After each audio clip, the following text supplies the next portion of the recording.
The baby's screams pierced through the howling Wyoming blizzard like a knife through silence. Jonas Hale, a man who'd once commanded respect across 3 counties, now stood at his gate in the freezing darkness, painting words that burned his pride to ash. "Need mother's milk, please." His wife lay cold in the ground. His newborn son was dying in his arms. And somewhere across that snow-blind ridge, a woman who'd buried her own child heard those cries and felt milk surge through her breasts like an answered prayer she'd never dared to speak. Stay with me until the end of this story and comment what city you're watching from so I can see how far this tale has traveled.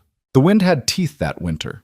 That's what the old-timers said about Wyoming territory in 1881, and Jonas Hale believed every word as he stood in his doorway, watching the snow devour his land one white breath at a time. The wind didn't just blow, it bit, it clawed, it screamed like something alive and hungry. And tonight, it had competition. His son was screaming too. Jonas held the tiny bundle against his chest, feeling the baby's body shake with each wail, those small fists beating against his collarbone like accusations. 3 days. 3 days since Margaret had taken her last rattling breath, her hand going cold in his even as the midwife placed their son in her lifeless arms for one brief, terrible moment. 3 days since he'd become both father and mother to a child who refused to accept half measures.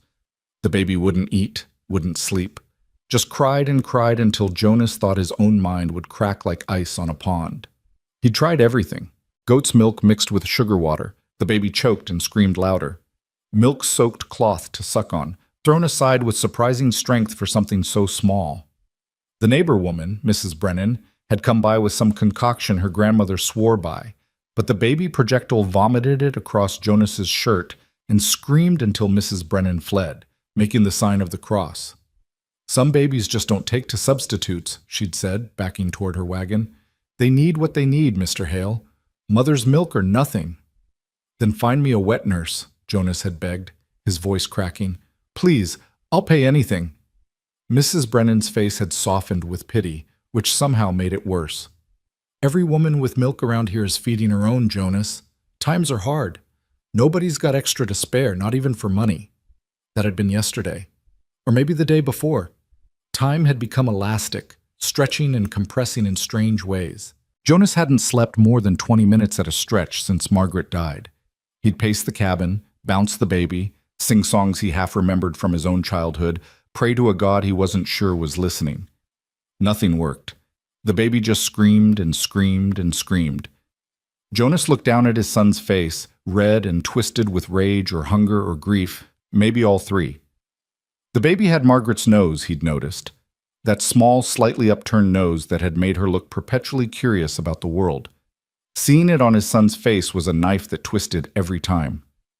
"I don't know what to do," Jonas whispered to the screaming infant. "I don't know how to keep you alive." The cabin felt smaller by the hour, closing in on him like a coffin. Everywhere he looked, he saw Margaret, her sewing basket by the chair, her apron hanging on its peg, her hairbrush still tangled with long brown strands on the dresser. He'd meant to clear these things away, to make the house bearable, but he couldn't bring himself to do it. Removing her things felt like erasing her, and erasing her felt like dying himself. The fire was burning low. Jonas added another log with one hand, still bouncing the baby with the other. The wood was running low too, another problem for another moment. Right now, his entire world had narrowed to this. Keep the baby alive through the night, then through the next hour, then the next. He'd knocked on every door within riding distance. The Johnsons, the Pratts, the Wainwrights, even old Dutch Henry who lived like a hermit up in the rocks. Everyone had the same story. No milk to spare, sorry for your loss, God bless, goodbye. Their pity felt like stones in his pockets, dragging him down. Jonas Hale had built this ranch from nothing. He'd fought off claim jumpers, survived 2 harsh winters, broke horses that other men said couldn't be broken. He'd earned respect through sweat and blood and stubbornness. But none of that mattered now. All his strength, all his pride, all his carefully constructed life. Useless in the face of one tiny, starving human who just needed something Jonas couldn't provide. The baby's cries reached a new pitch, a desperate quality that made Jonas's stomach clench with fear. The sound was getting weaker. Not quieter, weaker, like the baby was running out of strength to scream. That was worse. So much worse. "All right," Jonas said, his voice rough. "All right, son. I hear you, and I'm going to fix this." He didn't know how, but he said it anyway, because what else could he do? Jonas bundled the baby tighter against the cold, wrapped himself in his heavy coat, and stepped out into the storm. The wind hit him like a fist, stealing his breath. Snow stung his face, already accumulating in drifts that reached his knees in places. The barn was barely visible through the white curtain of the blizzard. He pushed through anyway, one hand shielding the baby's face. In the barn, his mare, Birdie, nickered nervously. The other animals had huddled together for warmth: 2 cows, 3 goats, and a pig that Margaret had named Beatrice for reasons she'd never explained. Jonas milked one of the goats, his fingers clumsy with cold and exhaustion. The baby screamed the entire time, the sound echoing in the barn's rafters. Even the animals seemed disturbed by it, shifting and snorting. Back in the cabin, Jonas heated the milk carefully, testing it on his wrist the way Margaret had shown him when they'd fostered a calf one spring. He dipped a clean cloth in the warm milk and tried to get the baby to suck on it. The baby turned his head away, screaming. "Come on," Jonas begged. "Please, please, son, just try it." But the baby wouldn't, or couldn't. Jonas wasn't sure which was worse. An hour passed, then another. The goat's milk grew cold. The baby's cries grew weaker still, interrupted now by alarming pauses where he seemed to forget to breathe, then gasp back to life with a wail. Jonas felt panic rising in his chest like floodwater. This was how it would end, not with some dramatic moment, but with slow, inevitable failure. His son would simply fade away, crying himself to death while Jonas held him uselessly. "No," Jonas said aloud. "No. I won't let you go. Do you hear me? I won't." But what choice did he have? The answer came to him slowly, painfully, like pulling a splinter from deep under the skin. It meant swallowing every bit of pride he had left. It meant becoming an object of pity, maybe even ridicule.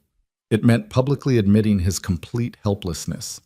Jonas laid the baby in the drawer he'd been using as a makeshift cradle, gently, so gently, and pulled on his coat again.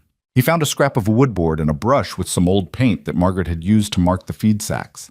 His hands shook as he painted the words, forming each letter with painstaking care despite his exhaustion. "Need mother's milk, please." He stared at the sign for a long moment. The paint was already drying, the words stark and impossible to take back. This was who he was now. A man begging strangers for help he couldn't pay for, couldn't earn, could only plead for.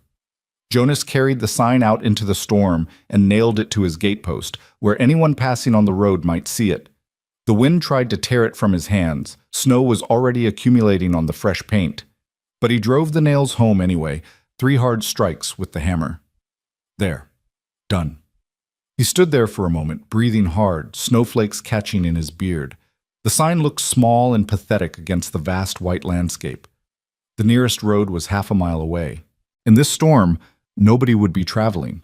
Nobody would see his plea for days, maybe weeks, but it was all he had left to try. Back inside, Jonas picked up his son and held him close, feeling the baby's heartbeat against his own. The crying had weakened to whimpers now, small, hitching sounds that were somehow more heartbreaking than the screams. "I'm sorry," Jonas whispered into his son's soft hair. "I'm so sorry I'm not enough. Your mama would know what to do. She'd know how to help you." But Margaret was gone. There was just him, and he was failing. Jonas lowered himself into the rocking chair, Margaret's chair, and began to rock slowly. The baby made small, desperate sounds, rooting against his chest for something that wasn't there. Jonas felt tears sliding down his face, hot against his cold-stung cheeks. He'd faced down wild stallions. He'd set his own broken leg once, 20 miles from help. He'd held Margaret's hand while she died, watched the light leave her eyes, and somehow kept breathing afterward. But this feeling of utter helplessness, of watching his child fade and being unable to stop it, this was going to break him. The storm howled louder, shaking the cabin's walls. The wind found every gap and crack, whistling through with icy fingers. The fire flickered. Jonas should get up, add more wood, keep the warmth alive. But he couldn't move. He could only rock and hold his dying son and listen to the dual screams of wind and infant crying out against the unfairness of the world. He must have dozed off, just for a moment, because suddenly he jerked awake to find the fire had burned down to embers and the cabin had gone cold. The baby had stopped crying. Jonas's heart stopped too for just a second. He looked down in terror, certain he'd find... But no. The baby's chest was moving, tiny, shallow breaths. He was alive, but barely, too weak even to cry anymore. "No," Jonas said, his voice cracking. "No, no, no. Stay with me. Stay with me, son." He stood up too fast, dizzy with exhaustion and fear. He needed to revive the fire, needed to keep the baby warm, needed to do something, anything. That's when he heard it.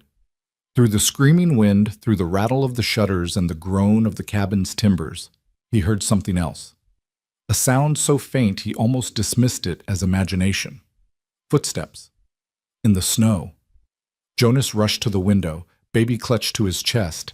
At first, he saw nothing but white darkness and swirling snow.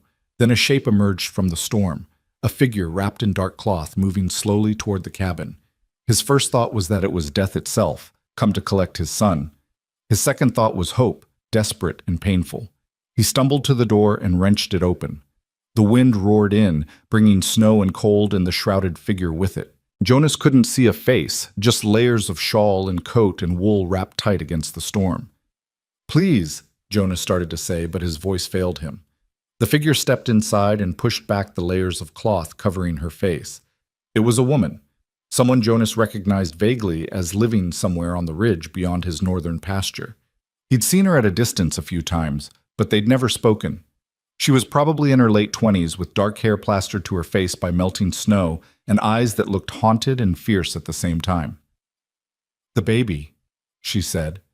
Her voice was rough, like she hadn't used it much lately. "Let me try." Jonas just stared at her, not quite believing she was real. Maybe he had fallen asleep. Maybe this was a dream or a hallucination brought on by days without sleep.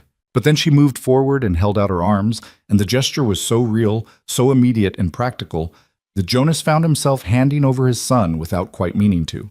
The woman, Nora, her name was Nora Delaney, that was it, sat down in Margaret's rocking chair and began unwrapping the baby from his blankets. Her hands moved with surprising efficiency, checking him over with a practiced eye.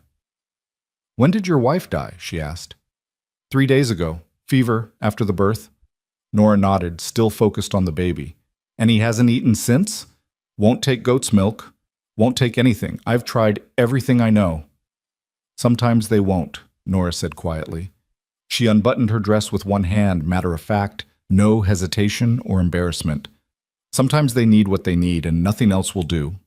Jonas turned away, a lifetime of propriety warring with desperate hope. He heard fabric rustling, heard the woman make soft, shushing sounds, and then silence. Not the terrible silence of the baby too weak to cry. A different kind of silence. The silence of a problem being solved, a need being met. Jonas turned back slowly. The woman, Nora, was nursing his son. The baby was latched on, drinking with desperate urgency, one tiny fist curled against her breast. Tears were streaming down Nora's face, but her expression was calm, almost peaceful. "How..." Jonas's voice came out as a whisper. "How do you still have milk?" Nora didn't answer right away. She just rocked gently, watching the baby feed, her tears falling silently. Outside, the storm continued its assault on the cabin, but inside, for the first time in 3 days, there was peace. Finally, she spoke, her voice barely audible over the wind. "I had a baby, 2 months ago. He was too small, came too early." "I'm sorry," Jonas said, the words feeling painfully inadequate. "The milk came anyway," Nora continued, as if he hadn't spoken. "It doesn't know. Your body doesn't know when there's no baby to feed. It just keeps making milk, and there's nowhere for it to go." She looked up at Jonas then, and he saw such raw grief in her eyes that he had to look away. "I heard him crying," she said. "Your son. I heard him from my cabin across the ridge, and my body..." She trailed off, looking back down at the baby. "I tried to ignore it, tried to tell myself it wasn't my concern, but every time he cried, I felt the milk let down, and it hurt so much. Not just my body, but I had to come. I had to try. Jonas sank down onto the bench by the door, his legs suddenly unable to hold him. He watched his son nursing, watched the woman who was saving his life, and felt something crack open inside his chest. "Thank you," he said, and it came out broken. "Thank you. I can't." "Don't," Nora said softly. "Don't say anything. Let me just do this." So Jonas sat in silence and watched as his son drank his fill. The baby's color improved before his eyes, the red, anguished look fading to healthy pink. Those tiny fists relaxed, and the frantic, desperate nursing slowed to something more peaceful. After what felt like both an eternity and no time at all, the baby's eyes drifted closed. He was still nursing, but more slowly now, almost drowsily, content. "He's had enough for now," Nora said. She gently broke the latch and adjusted her dress, then held the baby against her shoulder and patted his back. A moment later, the baby burped, loud and satisfied, and Nora smiled. It was a small, sad smile, but real. She stood and placed the sleeping baby in Jonas's arms. The infant was warm and heavy with sleep, completely relaxed for the first time since Margaret died. "I should go," Nora said, wrapping her shawls back around herself. "Wait," Jonas said. "The storm. You can't go back out in this. Stay, please. At least until morning." Nora hesitated, looking toward the door where the wind rattled the frame. Jonas could see her weighing options, considering proprieties that seemed absurd given what had just happened. "I'll sleep by the fire," Jonas added. "You can have the bed. I wasn't sleeping anyway." Still, she hesitated. "He'll be hungry again in a few hours," Jonas said quietly. "Please." That decided her. She nodded, unwrapping her shawls. "Just until morning, when the storm breaks." But they both knew the storm wasn't going to break by morning. Winter storms in Wyoming could last for days, even weeks, and the baby would need to eat again long before any storm passed. Jonas built up the fire while Nora stood awkwardly in the center of the cabin, dripping melted snow onto the floor. He could see her taking in the details of his life. Margaret's things still scattered everywhere, the unwashed dishes piled in the basin, the general chaos of a man barely holding things together. "There's food," Jonas said, gesturing toward the cold stove. "Not much, but you're welcome to it. And water in the kettle, if you want tea." "Thank you." They moved around each other carefully, like strangers at a dance who don't quite know the steps. Jonas heated water for tea while Nora accepted a piece of bread and some cheese. They ate in silence, the baby sleeping peacefully in his makeshift cradle for the first time in days. "What's his name?" Nora asked eventually. Jonas realized with a shock that he hadn't named his son yet. He and Margaret had discussed names, but they'd never decided, always saying they'd know when they saw the baby. And then Margaret had died, and somehow, in the chaos and grief, naming the baby had seemed impossible. What right did he have to name this child without Margaret there to agree? "He doesn't have one yet," Jonas admitted. Nora looked surprised, but she didn't judge. "That's all right," she said. "Names can wait until you're ready." They fell silent again. The wind howled. The fire crackled. Jonas sipped his tea and tried not to stare at this stranger who had saved his son's life. "The baby you lost," Jonas said hesitantly. "Did he have a name?" Nora's hands tightened around her cup. For a moment Jonas thought she wouldn't answer, then quietly, "Thomas, after my father." "That's a good name." He never heard it. He lived for 3 hours, and I told him his name, but he couldn't. She stopped, swallowing hard. "I'm sorry," Jonas said again. "Everyone's sorry," Nora said, and there was a sharp edge to her voice now. "Everyone's sorry, but it doesn't change anything. Being sorry doesn't bring him back. It doesn't make the milk stop coming. It doesn't make the pain go away." "No," Jonas agreed. "It doesn't." They sat with that truth between them, two people drowning in grief, temporarily surfacing in each other's presence. The baby stirred in his sleep, making small sounds. Both Jonas and Nora tensed, waiting to see if he'd wake crying again. But he settled, and the cabin returned to its tenuous peace. "You can take the bed," Jonas said. I'll keep watch out here. Keep the fire going." Nora looked like she wanted to argue, but exhaustion won out. She nodded and disappeared into the small bedroom. Jonas heard the bed creak as she lay down, heard her sigh. Whether from relief or sorrow, he couldn't tell. Jonas pulled Margaret's rocking chair closer to the fire and settled in, the baby's cradle within arm's reach. He should sleep while he could, he knew, but his mind was too full. He kept replaying the moment when Nora had walked out of the storm. How close had they come to disaster? Another hour? 2? How much longer could the baby have survived? He looked down at his sleeping son. The baby's face was peaceful now, lips slightly parted, one fist curled under his chin. He looked like Margaret when she slept. The thought made Jonas's chest ache. "You're going to make it," Jonas whispered to his son. "You hear me? You're going to live." It felt like a promise and a prayer all at once. The storm raged on through the night. Jonas dozed in the chair, waking every time the baby stirred or the wind hit the cabin with particular force. Around 3 a.m, the baby woke crying. Not the desperate, anguished screams of before, but a normal, hungry baby cry. Jonas rose to get him, but Nora appeared from the bedroom before he could, still wrapped in her shawl. Without a word, she took the baby and settled back into the rocking chair, feeding him in the firelight while Jonas added another log to the flames. They didn't speak. There was something almost sacred about the quiet, about this small pocket of warmth and survival in the midst of the storm's fury. Jonas watched his son nursing and felt something shift inside him. Not healing exactly, but maybe the first tiny possibility of it. The knowledge that he wasn't completely alone in this. When the baby finished and fell back asleep, Nora returned him to his cradle and went back to bed.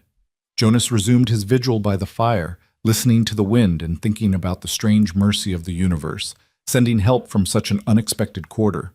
By morning, the storm had not abated. If anything, it had grown worse. Snow was piled against the cabin door, and the windows were completely covered. They were snowed in, at least for the day.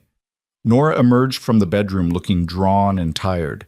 She fed the baby twice more that day, always in the same silence, always with tears streaming down her face.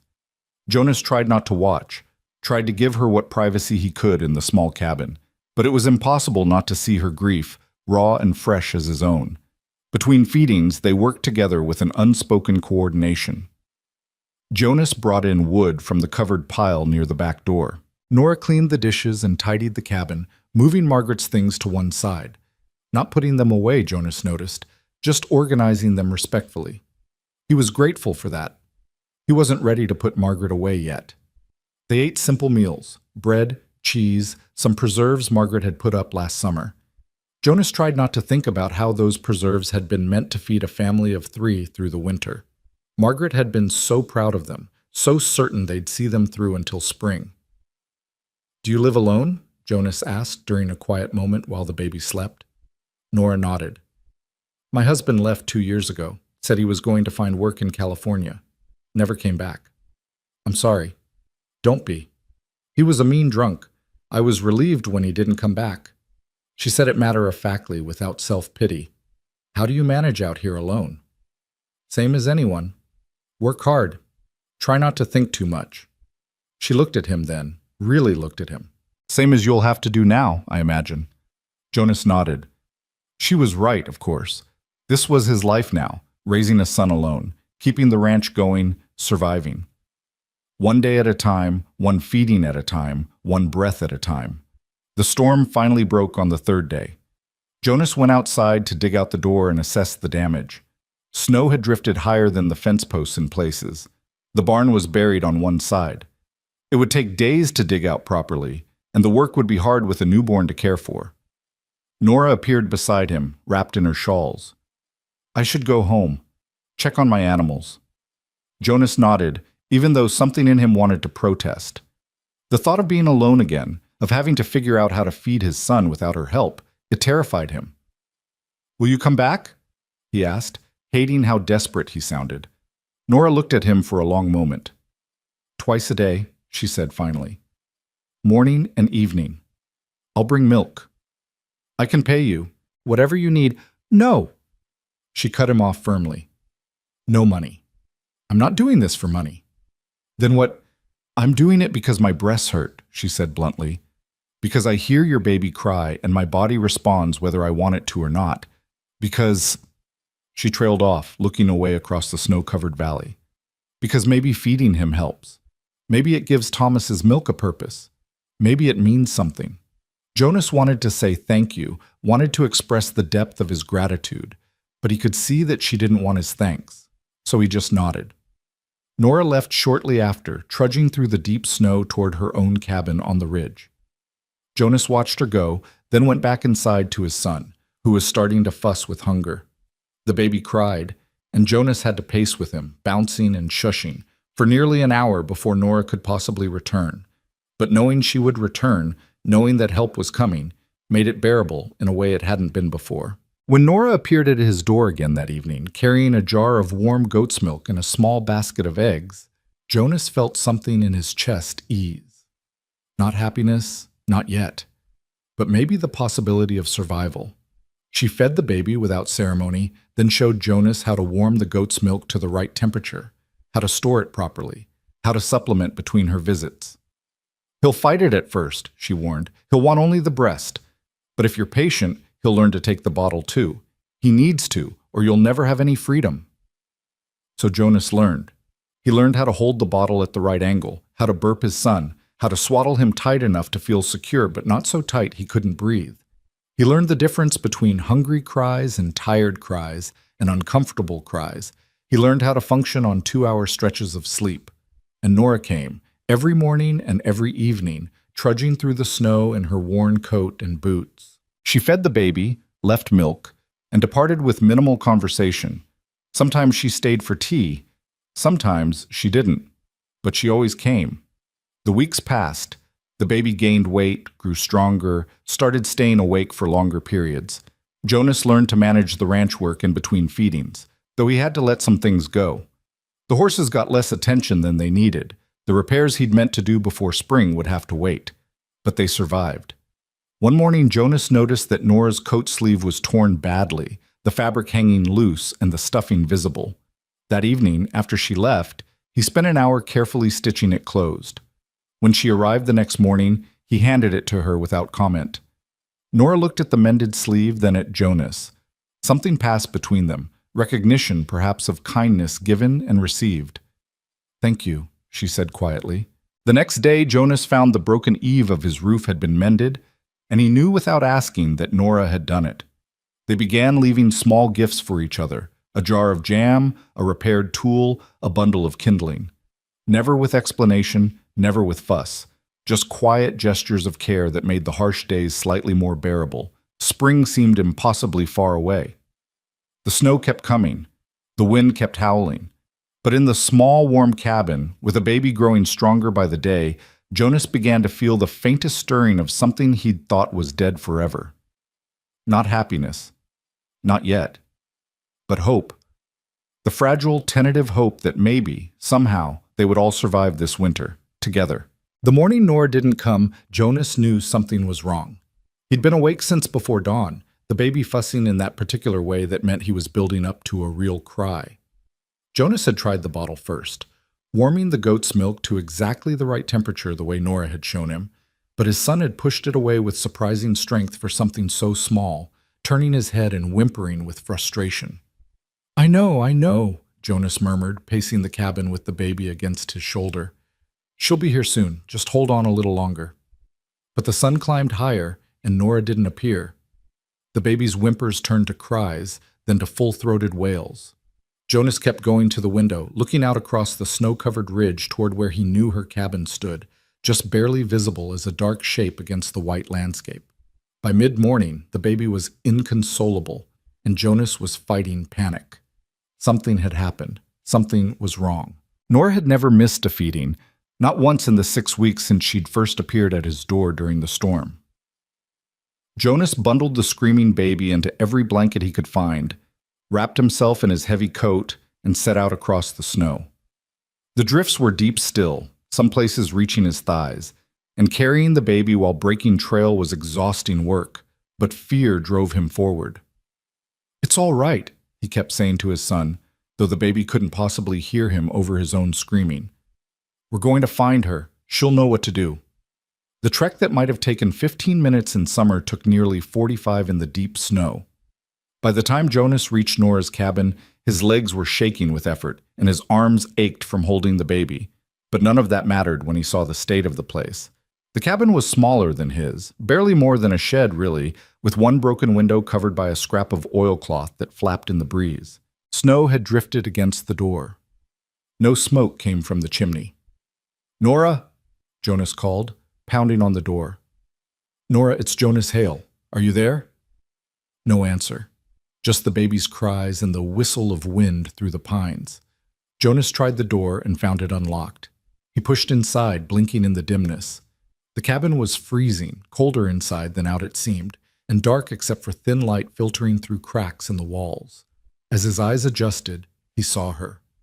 Nora was lying on a narrow cot in the corner, curled on her side, shivering violently beneath a single thin blanket. Her face was flushed with fever, her hair plastered to her forehead with sweat despite the cold.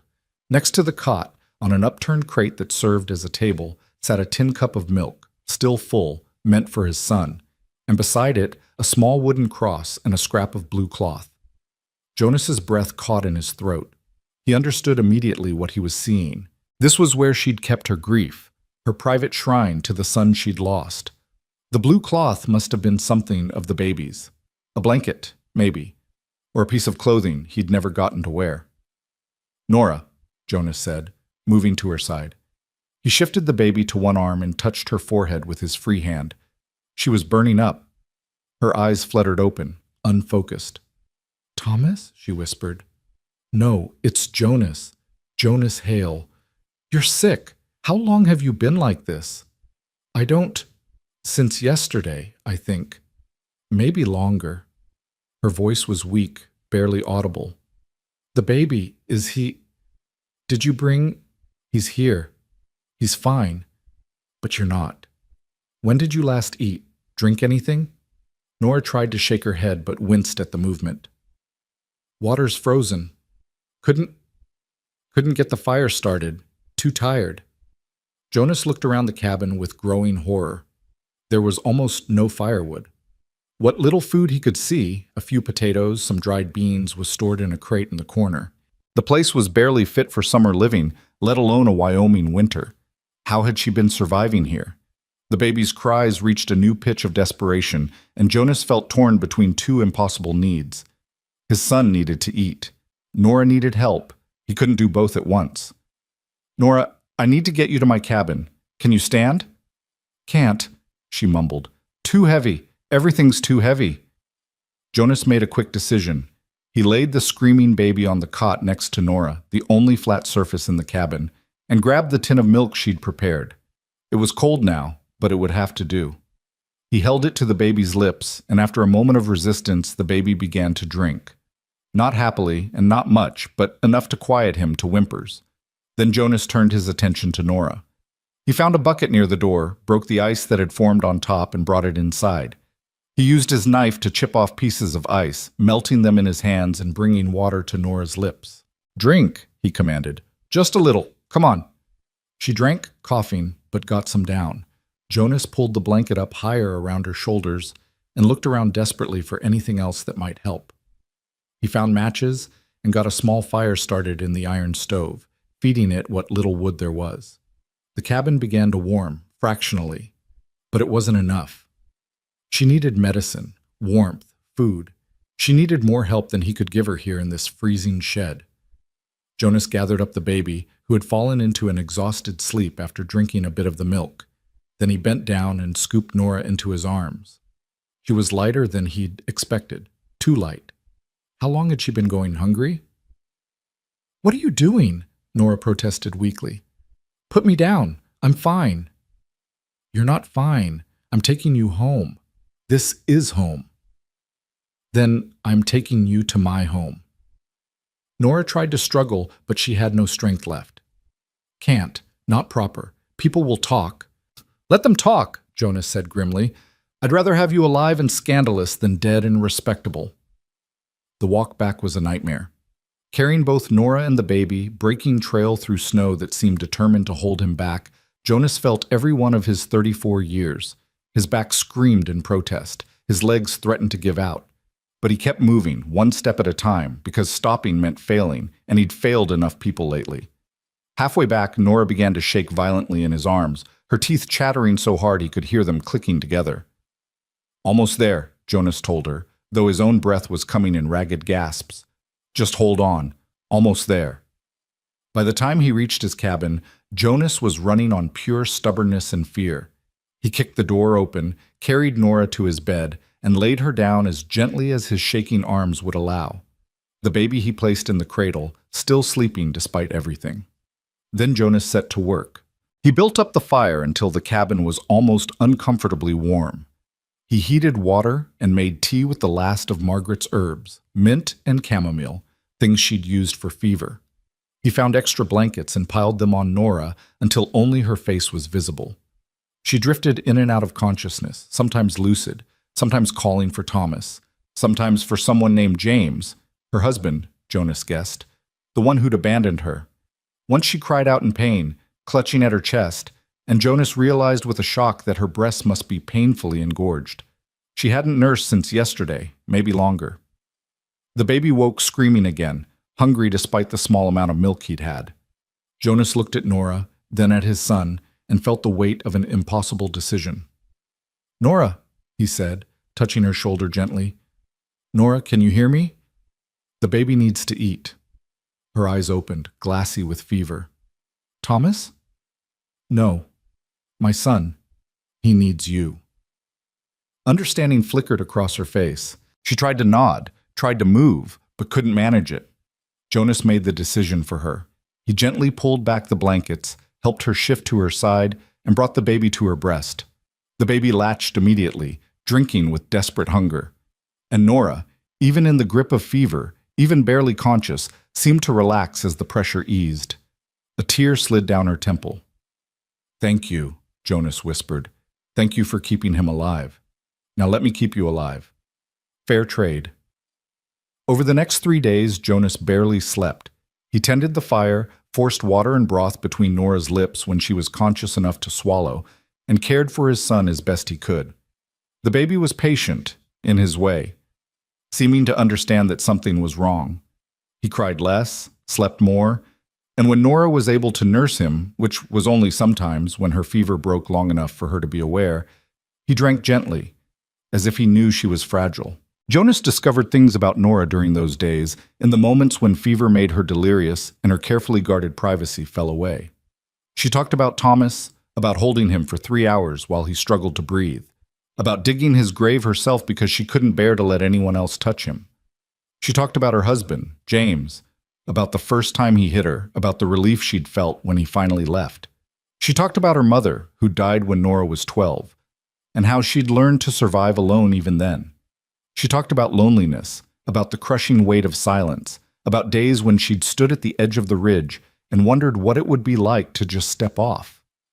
And then she talked about hearing the baby cry, Jonas's son, and feeling her milk let down, and how for the first time in months her body had felt like it had a purpose.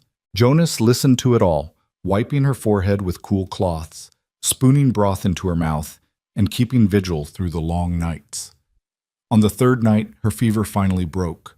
She woke lucid, weak but aware, and found Jonas asleep in the chair beside the bed, the baby in his lap. "Jonas?" she whispered. He jerked awake instantly, nearly dropping the baby. "You're awake. How do you feel?" "Like I was trampled by a horse." Her voice was hoarse but clear. "How long have I been here?" 3 days. Nora's eyes widened. 3 days? But your son is fine. You fed him when you could. I managed with goat's milk the rest of the time. He's getting better at taking the bottle. Nora tried to sit up but fell back with a groan. "I can't. I need to go home. This isn't... People will talk, Jonas. A widow and a widower under one roof. It's not... You nearly died," Jonas interrupted, his voice sharp. "Do you understand that? When I found you, you were hours away from freezing to death in that shed you call a cabin, so I don't care what people think. You're staying here until you're strong enough to walk without falling over. I can't accept your charity." "It's not charity. It's payment for saving my son's life. You think I don't know that he'd be dead if not for you? You think I don't understand that debt?" Nora looked away, tears filling her eyes. "I didn't do it for payment. I didn't do it for you." "I know, you did it for yourself, for Thomas. That doesn't make me less grateful." They sat in tense silence for a moment, the baby making small sounds in his sleep. Finally, Nora spoke again, her voice small. "My cabin. The animals. I have 2 goats, some chickens, already taken care of. I brought them here yesterday. Your goats are in my barn, chickens in the coop. I'll go back for anything else you need once you're stronger." Nora stared at him. "Why are you doing this?" Jonas looked down at his son, choosing his words carefully. 6 weeks ago, you walked through a blizzard to help someone you didn't know. You saved my son. You gave him life when I had nothing left to offer. Maybe," he paused, swallowing hard, "maybe that's just what people do. Maybe when you've lost everything, you learn to recognize the value of the people who are still standing, and you don't let them fall if you can help it." A tear slid down Nora's cheek. "I saw it," she said quietly. "In your cabin. The blue cloth and the cross. You saw where I keep him. I'm sorry. I didn't mean to intrude on your grief. No, it's... Everyone pretends he never existed. Even at church, they look away when I come in. Like grief is contagious, like acknowledging my dead baby might somehow harm their living ones." Her voice broke. "But you saw him. You saw that he was real." "He was real," Jonas said firmly. "He was your son. He mattered. His life mattered even though it was short." Nora sobbed then, deep wrenching sobs that shook her whole body. Jonas set the baby in his cradle and moved to sit on the edge of the bed. He took Nora's hand in his, the first time they'd touched except in the practical necessities of care, and held it while she cried. "I couldn't save him," she choked out between sobs.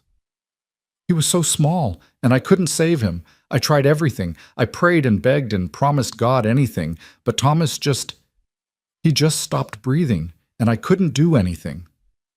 "I know," Jonas said. "I know. I watched Margaret die the same way, watched her slip away and couldn't stop it, couldn't do anything but hold her hand and fail her." "Do you think—" Nora looked up at him with red-rimmed eyes. "Do you think they know? Wherever they are. Do you think Margaret knows you're keeping your son alive? Do you think Thomas knows his milk is feeding another baby?" Jonas didn't have an answer for that. He didn't know what he believed about heaven or afterlife or any of it anymore. Death had made his faith murky, complicated. But he knew what Nora needed to hear. "I think," he said slowly, "that if there's any justice in the universe, they know.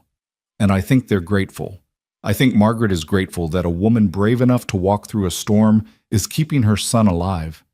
And I think Thomas is grateful that his mother's love is big enough to feed another child who needed her." Nora squeezed his hand hard. "Thank you," she whispered. They sat like that for a long while, 2 broken people holding each other's grief, until the baby woke and reminded them that life kept moving forward, whether they were ready or not. Over the next week, Nora's strength returned slowly. She moved from the bed to the chair, then from the chair to moving around the cabin. Jonas brought her things from her cabin, her clothes, her few possessions, the blue cloth and cross that she kept on the table beside where she slept. He'd given her the bed and taken to sleeping by the fire, and neither of them discussed the arrangement or what it might mean. They simply lived, day by day, caring for the baby together in a routine that began to feel almost natural. Jonas would wake before dawn to tend the animals. Nora would feed the baby, then start breakfast while Jonas brought in wood and water. They'd eat together, saying little, then go about the day's work. Jonas would tackle the outdoor chores, mending fences, mucking stalls, breaking ice in the water troughs. Nora would manage the cabin, cooking, cleaning, mending clothes, caring for the baby. It wasn't so different from how things had been with Margaret, except that it was entirely different. With Margaret, there had been conversation, laughter, shared plans for the future. With Nora, there was mostly silence, not uncomfortable, but heavy with things unsaid. In the evenings, they'd sit by the fire after the baby was asleep. Sometimes Nora would sew, her needle flashing in the firelight as she mended Jonas's shirts or took in his old clothes to fit herself better. Sometimes Jonas would whittle, carving small animals from scraps of wood. They rarely spoke, but there was a kind of companionship in the quiet. One evening, about 2 weeks after Nora had moved in, Jonas looked up from the horse bridle he was repairing to find her watching him. "What?" he asked. "You haven't named him yet," Nora said. "Your son. He's almost 2 months old, and he still doesn't have a name." Jonas set down the bridle. "I know, I keep trying to think of one, but nothing feels right. Margaret and I had discussed some names, but making that decision without her seems wrong," Nora finished. "I understand, but he needs a name, Jonas. He can't be the baby forever." "Well, what would you suggest?" Nora looked surprised. "Me? It's not my place to name your son. You've been feeding him since the day he was born. You saved his life. I'd say that gives you some say in the matter." Nora was quiet for a long moment, looking at the sleeping baby.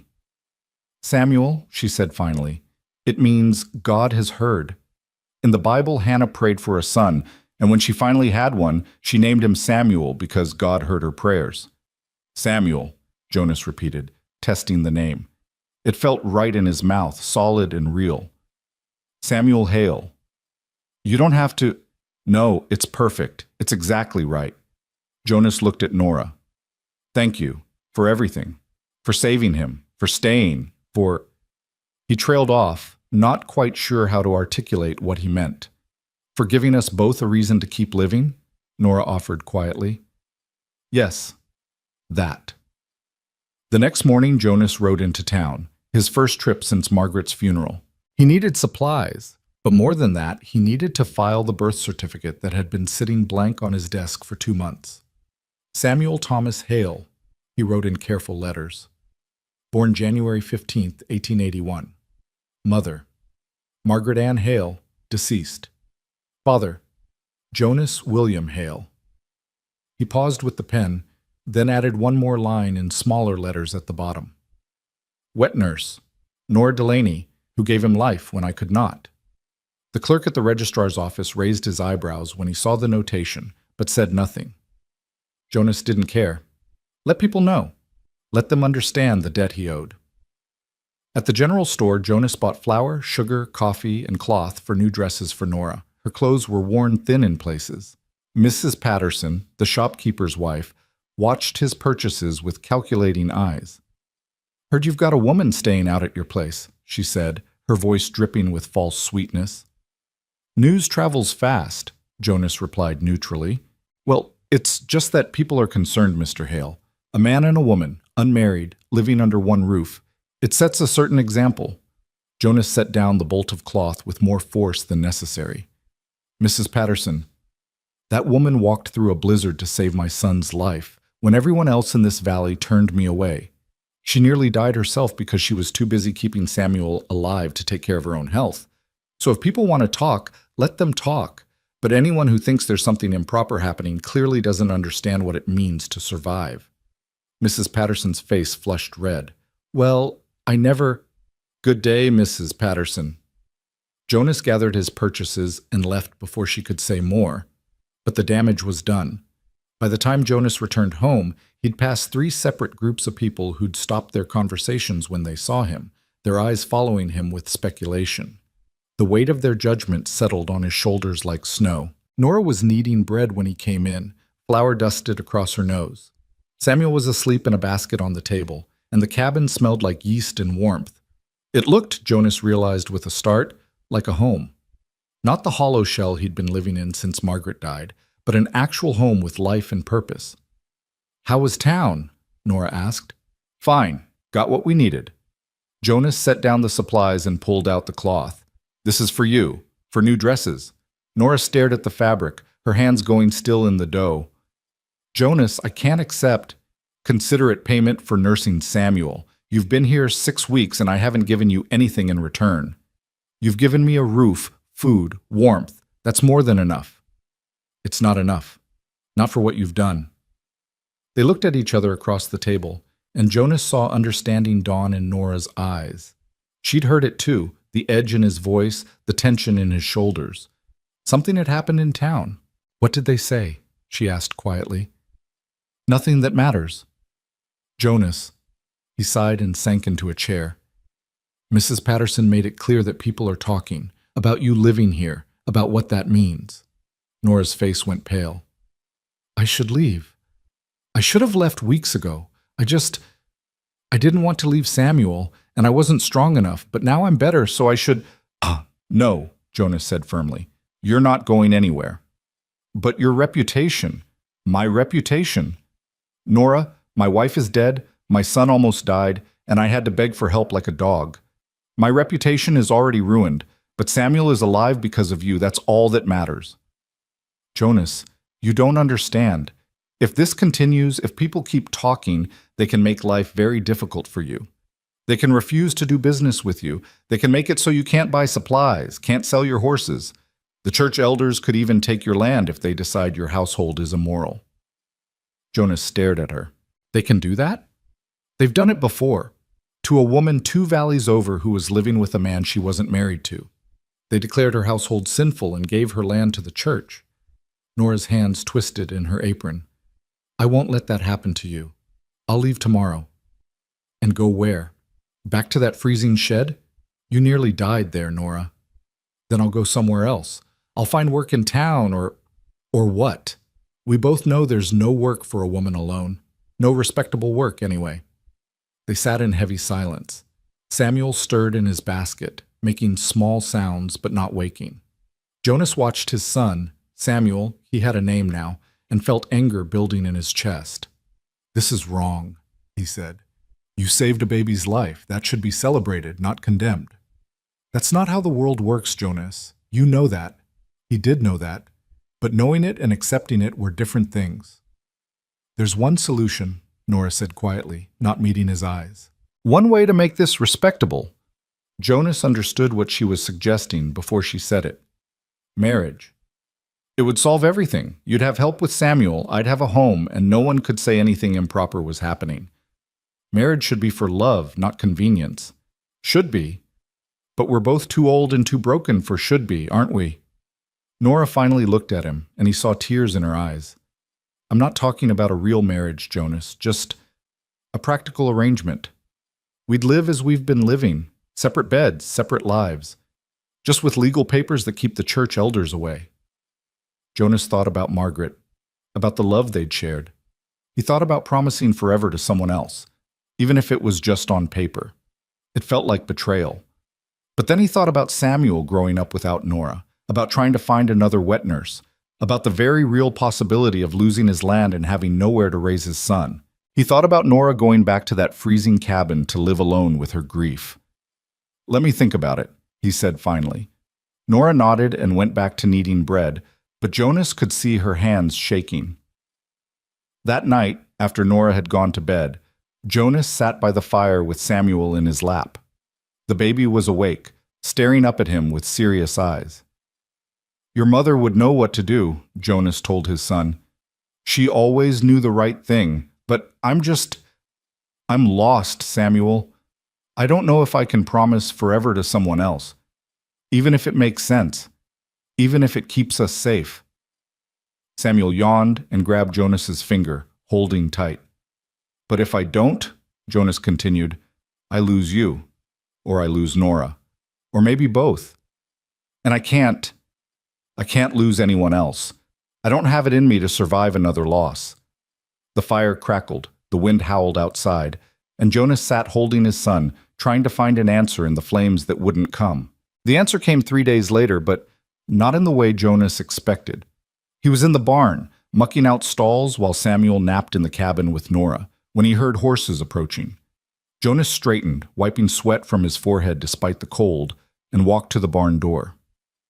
3 men on horseback were coming up the drive, and Jonas recognized them immediately.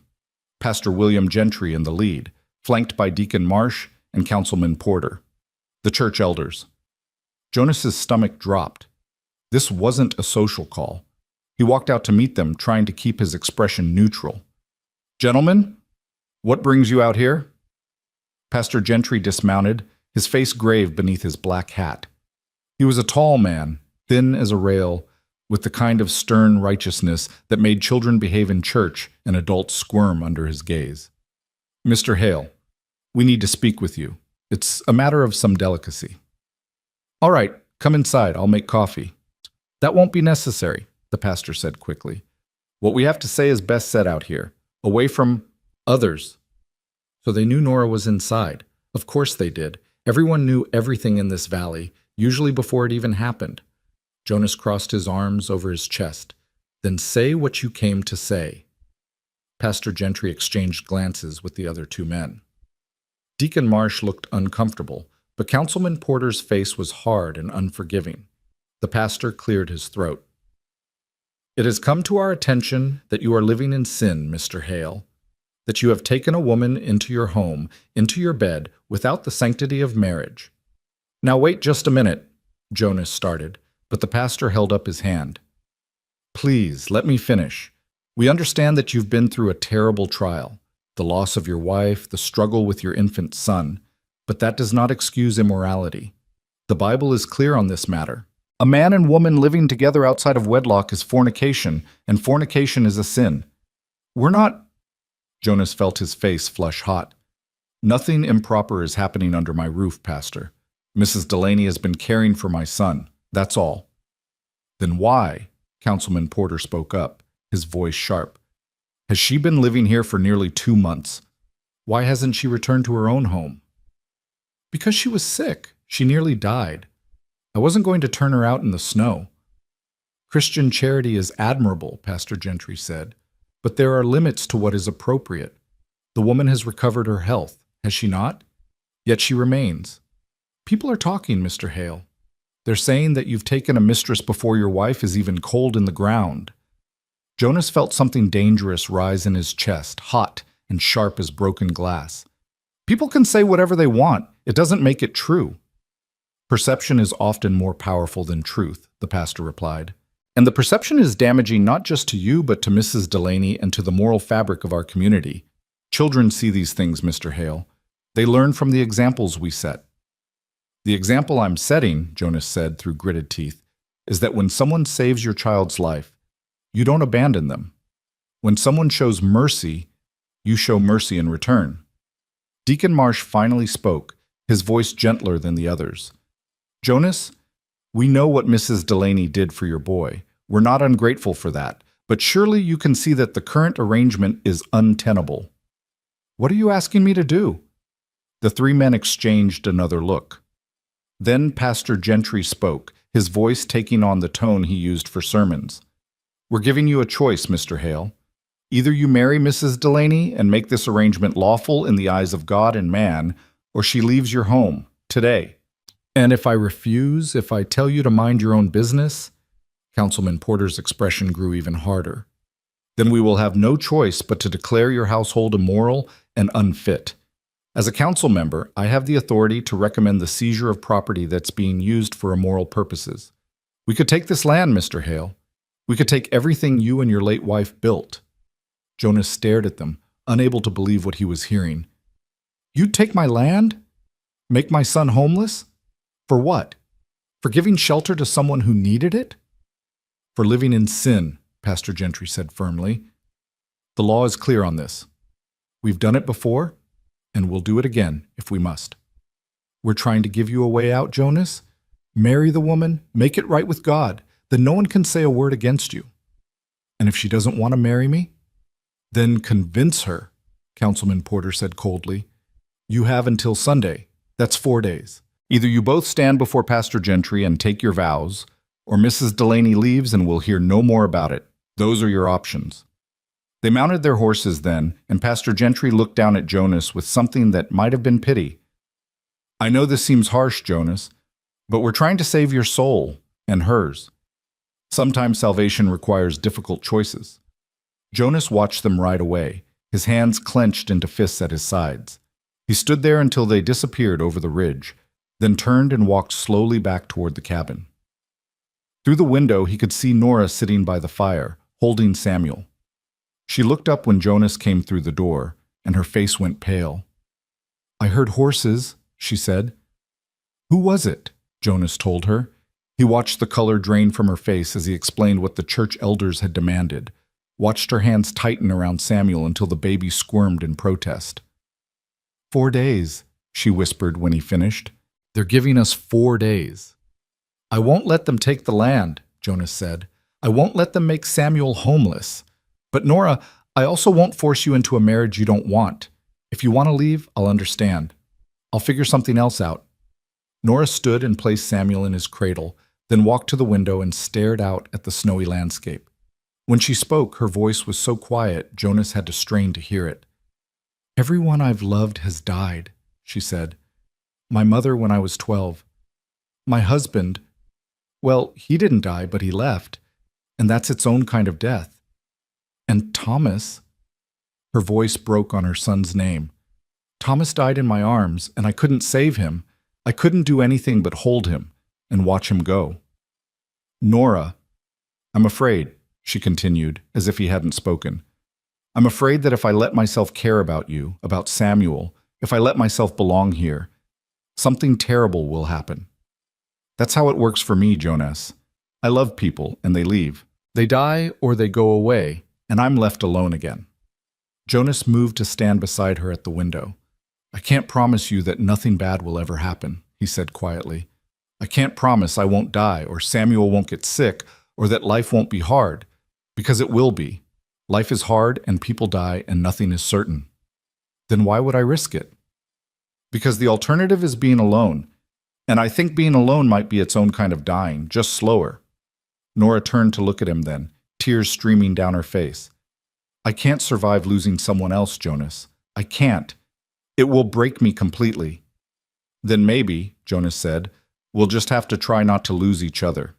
He pulled the ring from his pocket, the one he'd forged for Margaret's chain weeks ago, before the church elders had come, before any of this had become about ultimatums and property seizures. He'd made it late one night, melting down the silver chain in his forge, shaping it with trembling hands. It wasn't fancy, it wasn't expensive, but it was honest. This isn't for them, Jonas said, holding out the ring. Not for the pastor or the council or anyone in town. This is for us, for you and me and Samuel. A promise that we'll face whatever comes together, instead of alone. Nora stared at the ring, then at Jonas, then back at the ring. I don't love you, she said, and it wasn't cruel, just honest. I still love James, even though I shouldn't, even though he was terrible. And you still love Margaret. I know. So what would this be? What kind of marriage starts with two people who love ghosts? Jonas thought about that. Maybe the kind that's honest, he said finally. Maybe the kind where we don't pretend to feel things we don't. We'd be partners, Nora. We'd take care of each other and Samuel, and we'd build something together. Not a grand romance, just survival, and maybe more than that, eventually. Or maybe not. But at least we wouldn't be alone.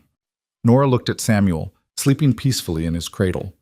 Then she looked back at Jonas, and something shifted in her expression. Not love, not yet, but maybe the possibility of it someday. If I say yes, she said slowly, I need you to understand something. I can't be Margaret. I can't replace her or try to fill the space she left. I'll be myself, with all my grief and all my broken pieces, and that might not be what you want. I don't want you to be Margaret. I want you to be Nora, the woman who walked through a blizzard to save my son, the woman who nearly died because she cared more about a stranger's baby than her own safety. That's who I want here. Nora closed her eyes, took a deep breath, and held out her hand. Jonas slipped the ring onto her finger. It fit perfectly because he'd measured it against the thread she used for sewing, checking while she slept to get it right. All right, Nora whispered. All right. But Jonas, if something happens, if I lose you or Samuel, I need you to know that I can't survive that. I'll break. So you have to promise me that you'll try to stay alive, that you'll be careful and you won't take stupid risks. Can you promise me that? Jonas took her hand in both of his. I promise I'll do my best. That's not the same as promising. No, it's not. But it's all I can honestly give you. Is it enough? Nora looked at their joined hands, at the simple silver ring on her finger, at Samuel sleeping nearby. Then she nodded. It has to be. The next 4 days passed in a strange blur. Jonas rode to town the following morning to tell Pastor Gentry they'd accept his terms, then stopped at the general store for a few supplies.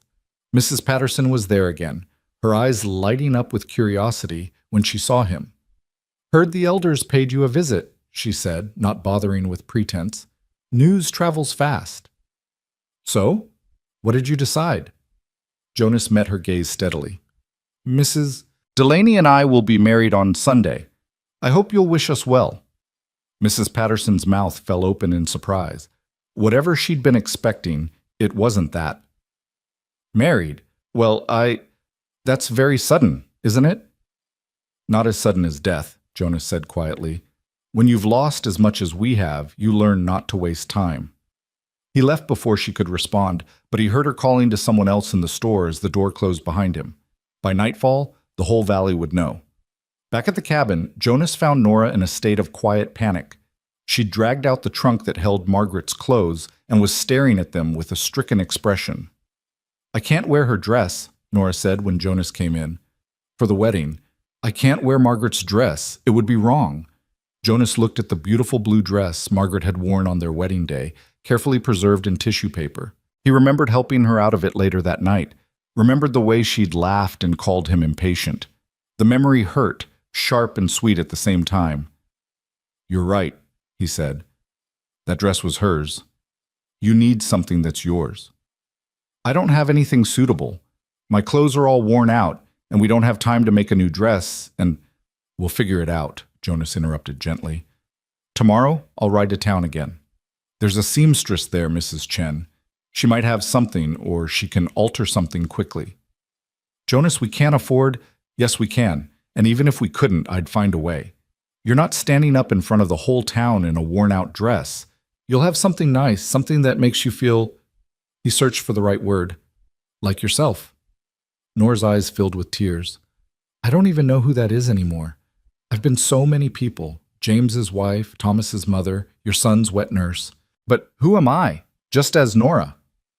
Jonas didn't have an answer for that. He suspected Nora would have to figure it out herself, and it might take years. But he could give her a start.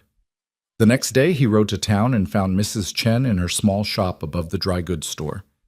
She was a Chinese woman who'd come to Wyoming with her husband to work on the railroads, then stayed after he died. She made beautiful clothes, and Jonas had sometimes brought her business when ranchers needed special orders. "Mr. Hale," she said, surprised to see him. "I heard about your wife. I'm very sorry." "Thank you, Mrs. Chen. I need your help. I'm getting married on Sunday, and my intended needs a dress." Mrs. Chen's eyebrows rose slightly, but she was too polite to comment on the speed of things. "I see. Does she have a preference for color, style?" Jonas thought about Nora, about the quiet strength in her, about the grief she carried, about the way she looked when she held Samuel. "Something simple," he said. "Something green, maybe, like spring grass. Something that says new beginnings." Mrs. Chen nodded slowly. "I have something that might work. A dress I made for a customer who never collected it. It would need alterations, but I could have it ready by Saturday evening if I work through the nights. Whatever it costs, I'll pay it." "Mr. Hale, I heard what happened about the church elders and their ultimatum." Mrs. Chen looked at him seriously. "Are you marrying this woman because you want to or because you're being forced to?" Jonas considered lying, then decided Mrs. Chen deserved honesty. "Both," he said. "I'm being forced, yes, but I'm also choosing this. She saved my son's life. She's a good woman who's known too much sorrow. If I can give her a home, a life that's better than what she had, that seems like a decent thing to do. And love? Love might come later, or it might not. But respect, gratitude, partnership, those are worth something too, aren't they?" Mrs. Chen smiled then, small and knowing. "Yes, Mr. Hale, they are. Bring your intended by tomorrow for measurements. I'll make her something beautiful." When Jonas returned home and told Nora about the dress, she cried again. She seemed to be crying a lot lately, but Jonas understood. Tears were how grief leaked out when you could no longer hold it inside. Saturday came too quickly. Nora went to town for her fitting and came back with the dress in a wrapped bundle that she wouldn't let Jonas see. Bad luck, she said, though her smile was shaky. They spent the evening in tense silence, both aware that tomorrow everything would change, though neither quite sure how. That night, after Nora had gone to bed, Jonas pulled out a piece of paper and began writing a letter to Margaret. He'd written her several since she died, letters he never sent because there was nowhere to send them to. But it helped somehow to put his thoughts into words. Dear Margaret, he wrote, tomorrow I'm marrying Nora Delaney. I know you'd understand why, and I think you'd approve of her. She's strong and kind, and she's kept Samuel alive when I couldn't. I still love you. I'll always love you. But I'm learning that maybe there's room in a heart for more than one kind of love. The love I had for you and the gratitude I have for her and the partnership we're building. I hope wherever you are, you're at peace. I hope you know I'm doing my best with our son. I hope you don't think I'm betraying you by moving forward. I'm not trying to replace you. I'm just trying to survive. Your loving husband, Jonas. He folded the letter and added it to the box where he kept the others, then sat staring into the fire until the flames burned low. Sunday morning dawned clear and cold, the sky a brilliant blue that seemed almost mocking in its cheerfulness. Jonas dressed in his only good suit, the one he'd worn to Margaret's funeral, and tried not to think about the symmetry of that. He fed the animals, brought in wood, made coffee with hands that weren't quite steady. Nora emerged from the bedroom in the green dress, and Jonas's breath caught. Mrs. Chen had outdone herself. The dress was simple but elegant, with a high collar and long sleeves, the green fabric the exact color of new grass pushing through snow. Nora had pinned her dark hair up, and someone, probably Mrs. Chen, had given her a small circlet of dried flowers to wear. You look beautiful, Jonas said, and meant it. Nora blushed and looked away. It's just a dress. It's not just a dress. It's your dress. You look like yourself in it. I'm not sure I know who that is yet. Then we'll figure it out together. They bundled Samuel in his warmest blankets and set out for the church. It was a 3-mile drive, and they made it in silence, the wagon wheels creaking through the snow. Other families were arriving too, all dressed in their Sunday best, and Jonas could see the speculation in their eyes as they watched him help Nora down from the wagon. Inside the church, Pastor Gentry was waiting. So were the deacon and councilman, along with what seemed like half the valley. Jonas hadn't expected so many people, but of course they'd come. This was the entertainment of the season, the hasty marriage of the grieving widower and the mysterious woman who'd been living in sin with him. Let them look, Jonas thought grimly, let them judge, as long as they left him alone afterward. The ceremony was brief and awkward. Pastor Gentry spoke about the sanctity of marriage, about man and woman becoming one flesh, about forsaking all others. Jonas spoke his vows in a voice that only shook slightly. Nora spoke hers barely above a whisper, her hands trembling as she held Samuel. By the power vested in me, Pastor Gentry intoned, I now pronounce you man and wife. You may kiss your bride. Jonas leaned in and kissed Nora gently on the cheek, nothing more. It felt too intimate to kiss her properly in front of all these people, too much like a lie. Nora's face was pale, but composed. Then it was done. They were married. Jonas and Nora Hale, for better or worse, in sickness and health, till death did them part. The congregation applauded politely, though Jonas could see the whispers starting already. Mrs. Patterson was leaning over to someone beside her, no doubt sharing her theories. Councilman Porter looked satisfied, like he'd cleaned up a mess. Only Mrs. Chen, sitting in the back, smiled at them with genuine warmth. As they walked back down the aisle, Samuel began to cry, hungry again, always hungry. Nora shifted him to her other arm, and Jonas offered his arm to her. She took it, and they walked out of the church together into the bright cold sunlight. Well, Jonas said as they reached the wagon, that's done. Yes, Nora agreed. That's done. They looked at each other. This man and woman who were now husband and wife, bonded not by love, but by necessity and survival, and a baby who'd needed them both. What do we do now? Nora asked. Jonas helped her into the wagon, then climbed up beside her. Now we go home, he said, and we figure out how to live with what we've done. The ride back was quieter than the ride there, but different somehow. The thing they'd been dreading was behind them now. They'd made their choice, spoken their vows, bound their lives together. For better or worse, they were in this together. When they reached the cabin, Jonas helped Nora down and she immediately went inside to nurse Samuel. Jonas unhitched the wagon and tended the horses, taking his time with the familiar tasks. When he finally went inside, he found Nora sitting by the fire, still in her green dress, with Samuel asleep in her lap. "I don't feel any different," she said quietly. "I thought I would, but I don't. I'm the same person I was this morning." "Marriage doesn't change who you are," Jonas said, sitting down across from her. "It just changes what you're called and who you're responsible to." "Are we really going to do this? Live as husband and wife?" "We'll live as partners," Jonas corrected. "The rest, we'll figure out as we go." Nora nodded slowly, then looked down at the ring on her finger. "Jonas, I need to tell you something about Thomas's grave." Jonas waited. "It's on the ridge behind my cabin. I buried him there myself because I couldn't bear to put him in the town cemetery with all those people watching. But now that I'm living here, I won't be able to visit as often, and Her voice broke. "I can't abandon him. I can't leave him there alone." "Then we'll visit together," Jonas said. "As often as you need, and in spring if you want, we can plant something there. A tree or flowers, something living to mark where he rests." Nora looked up at him with tears streaming down her face. "You'd do that? Even though he wasn't yours?" "He was yours, which means he's part of our family now. We'll take care of him together." That night, Jonas laid out blankets by the fire as he had been doing for weeks. Nora disappeared into the bedroom with Samuel, and Jonas listened to her singing softly to the baby, a lullaby he didn't recognize, probably something her own mother had sung to her.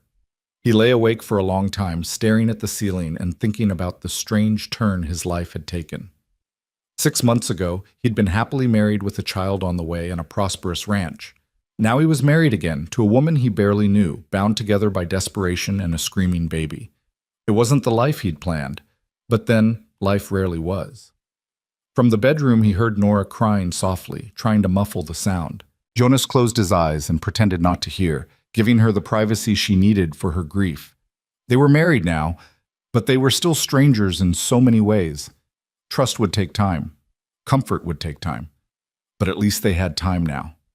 At least they could stop fighting just to survive and maybe, possibly, start learning how to actually live.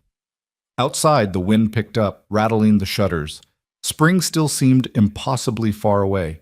But for the first time since Margaret died, Jonas felt like maybe, just maybe, they might make it there after all. The first week of marriage was the hardest. They moved around each other like dancers who'd never learned the steps, always careful, always polite, always aware of the strangeness of their situation. Jonas would wake before dawn, dress quietly by the dying fire, and slip outside to tend the animals. When he returned, Nora would have breakfast ready, eggs, bread, sometimes bacon if they had it, and they'd eat in silence while Samuel nursed or slept. "Coffee's good," Jonas would say. "Thank you," Nora would reply. And that would be the extent of their conversation until evening. Jonas threw himself into ranch work with an intensity that bordered on desperate. He repaired fences that didn't really need repairing, reorganized the barn twice, and spent hours working with the horses even though there was no immediate need. Anything to avoid the awkward silence of the cabin, the weight of Nora's presence that felt both comforting and suffocating at once. Nora, for her part, attacked the housework like it had personally offended her. She scrubbed floors that were already clean, rearranged the pantry 3 times, and spent hours sewing clothes for Samuel that he wouldn't fit into for months. Jonas would come in to find her sitting by the fire, hands moving constantly, eyes distant with thoughts she never shared. They were 2 people living in the same small space, but occupying entirely different worlds. On the 4th night, Jonas woke to the sound of crying. Not Samuel. He'd learned to recognize his son's cries. This was different, muffled and broken, coming from the bedroom. He lay by the fire, staring at the ceiling, debating whether to go to her or pretend he hadn't heard. The crying continued, growing more desperate. Finally, Jonas couldn't stand it anymore. He got up and knocked softly on the bedroom door. "Nora, are you all right?" The crying stopped abruptly. A long pause, then her voice, thick with tears. "I'm fine. Go back to sleep." You don't sound fine. I said I'm fine, Jonas. Please just leave me alone. But Jonas couldn't do that. He opened the door carefully, giving her time to object. In the dim light from the banked fire in the other room, he could see her sitting on the bed, still fully dressed, clutching something to her chest. The blue cloth. Thomas's blanket. Nora, Jonas said gently, stepping inside. I can't do this, she sobbed, the words tumbling out now that the dam had broken. I can't pretend to be your wife. I can't pretend this is normal. I can't pretend I'm not terrified every single moment that Samuel is going to die, that you're going to die, that everything I touch is going to turn to ash. Jonas sat down on the edge of the bed, keeping a respectful distance. You don't have to pretend anything. But I do. That's what marriage is, isn't it? Pretending to be happy, pretending to be a family, pretending that two broken people can somehow make one whole person. No, Jonas said firmly. That's not what this marriage is, remember? We promised to be honest with each other, to be partners, not actors playing roles. Then I'm honestly terrified, Nora whispered. I'm honestly so scared that I can barely breathe, and I'm honestly wondering if we made a terrible mistake. Jonas felt something twist in his chest. Do you regret marrying me? Nora was quiet for a long moment. No, she said finally, but I regret that we had to. I regret that we couldn't just, I don't know, be two people helping each other without all the rest of it. We still can be.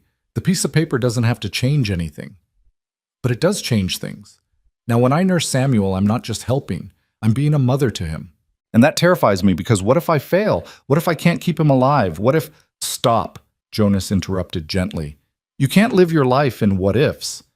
I know. I've been trying to do it since Margaret died, and it's impossible.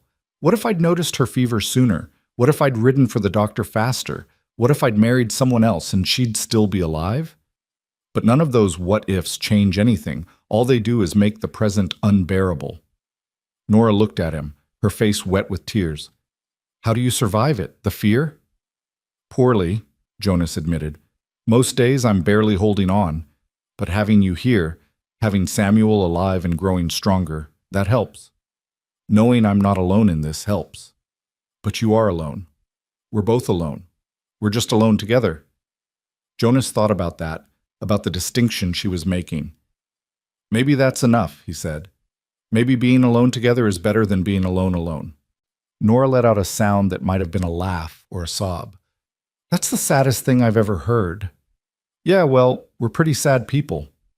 This time it was definitely a laugh, even if it came out broken. Nora wiped her eyes with the blue cloth, then looked at it in her hands. I dream about him, she said softly. Thomas. I dream that he's alive and healthy, and I'm nursing him, and everything is perfect. And then I wake up and remember, and it's like losing him all over again. I dream about Margaret, Jonas confessed. Sometimes she's angry with me for marrying you. Sometimes she's grateful. Sometimes she just looks at me and doesn't say anything, and that's worse than the angry dreams. They sat together in the darkness, two people bound by vows but separated by grief. And for the first time since the wedding, something shifted between them. Not closeness exactly, but understanding. Recognition that they were fighting the same battle, even if they were fighting it in different ways. Can I ask you something? Nora said after a while. Anything. Do you think you'll ever love me? Not the way you loved Margaret, but at all? Jonas considered the question carefully, knowing his answer mattered. I don't know, he said honestly, but I think I could learn to, given time, if you wanted me to. I don't know what I want, Nora admitted, except for Samuel to keep breathing and for spring to come, and for my chest to stop hurting all the time. Your chest? She gestured vaguely. From the milk. It's painful when I go too long between feedings, and sometimes it just aches even after Samuel's eaten. The midwife said it's normal, that it'll ease eventually, but right now it's just another reminder of Thomas, another way my body remembers what I lost. Jonas hadn't thought about that, about the physical pain she must be in. Is there anything that helps? Warm compresses, but I don't like to ask you to heat water at night, and I can't manage the fire myself without waking you. You should have told me. I'll heat water whenever you need it. That's what partners do, right? They help each other. Nora looked at him, really looked at him, for the first time since they'd spoken their vows. "You're a good man, Jonas Hale, better than I deserve." "That's not true." "It is. I'm broken and bitter and half crazy with grief. You could have found someone better, someone whole." "I don't want someone whole," Jonas said. "Whole people don't understand what it's like to be shattered. They try to be sympathetic, but they don't really get it. You get it. That's worth more than anything else." Nora reached out then, tentatively, and took Jonas's hand. It was the first time they'd touched voluntarily since the wedding, and the contact sent a jolt through Jonas. Not desire, exactly. Something more complicated. Connection, maybe. The acknowledgement that they were in this together, for better or worse. "Thank you," Nora whispered. "For not giving up on me. For not sending me away. Thank you for keeping Samuel alive. For giving me a reason to keep going." They sat like that for a while, hands clasped, until Samuel stirred in his cradle and began to fuss. Nora released Jonas's hand and went to the baby, and Jonas took that as his cue to leave. But something had changed between them that night, some small crack in the walls they'd built around themselves. The next morning, Jonas noticed that Nora had moved Margaret's things from the bedroom into the main room, arranging them carefully on a shelf. The hairbrush, the sewing basket, the small jewelry box, all displayed respectfully, but no longer haunting the bedroom where Nora slept. "I hope that's all right," Nora said nervously when she saw him looking. "I didn't throw anything away. I just thought maybe she deserves her own space, not to be shoved in a trunk or forgotten, but honored, like Thomas." Jonas felt his throat tighten. "That's perfect. Thank you." And it was perfect. Margaret's things looked right on that shelf, like a small memorial. Jonas found himself touching the hairbrush as he passed, remembering but no longer drowning in the memories. They were becoming something he could live with instead of something that crushed him. Over the following weeks, small changes accumulated. Nora started talking more at meals, telling Jonas about her day, sharing small observations about Samuel's development. Jonas began sitting inside after dinner instead of finding excuses to work in the barn until Nora went to bed. They weren't exactly comfortable with each other, but they were learning each other's rhythms, each other's moods. Jonas discovered that Nora sang when she was happy, old songs her mother had taught her, Scottish ballads about lovers and loss. He discovered that she was afraid of thunder, something about the way her father had died when lightning struck their barn. He discovered that she had a sharp sense of humor that emerged when she felt safe, and that her laugh, when it came, was bright and unexpected as sunlight through clouds. Nora discovered that Jonas was quieter in the mornings and more talkative at night. She discovered that he had nightmares about Margaret's death and would wake gasping, trying not to disturb anyone. She discovered that he carved small animals when he was anxious, horses mostly, but sometimes wolves or bears, and that he left them scattered around the cabin like small offerings. They were learning each other, slowly, carefully, the way you'd approach a half-wild horse, with patience and caution and the understanding that trust couldn't be rushed. Then, 6 weeks after the wedding, everything changed again. Jonas came in from the barn one evening to find Nora standing at the window, her face pressed against the glass, her breath fogging the pain.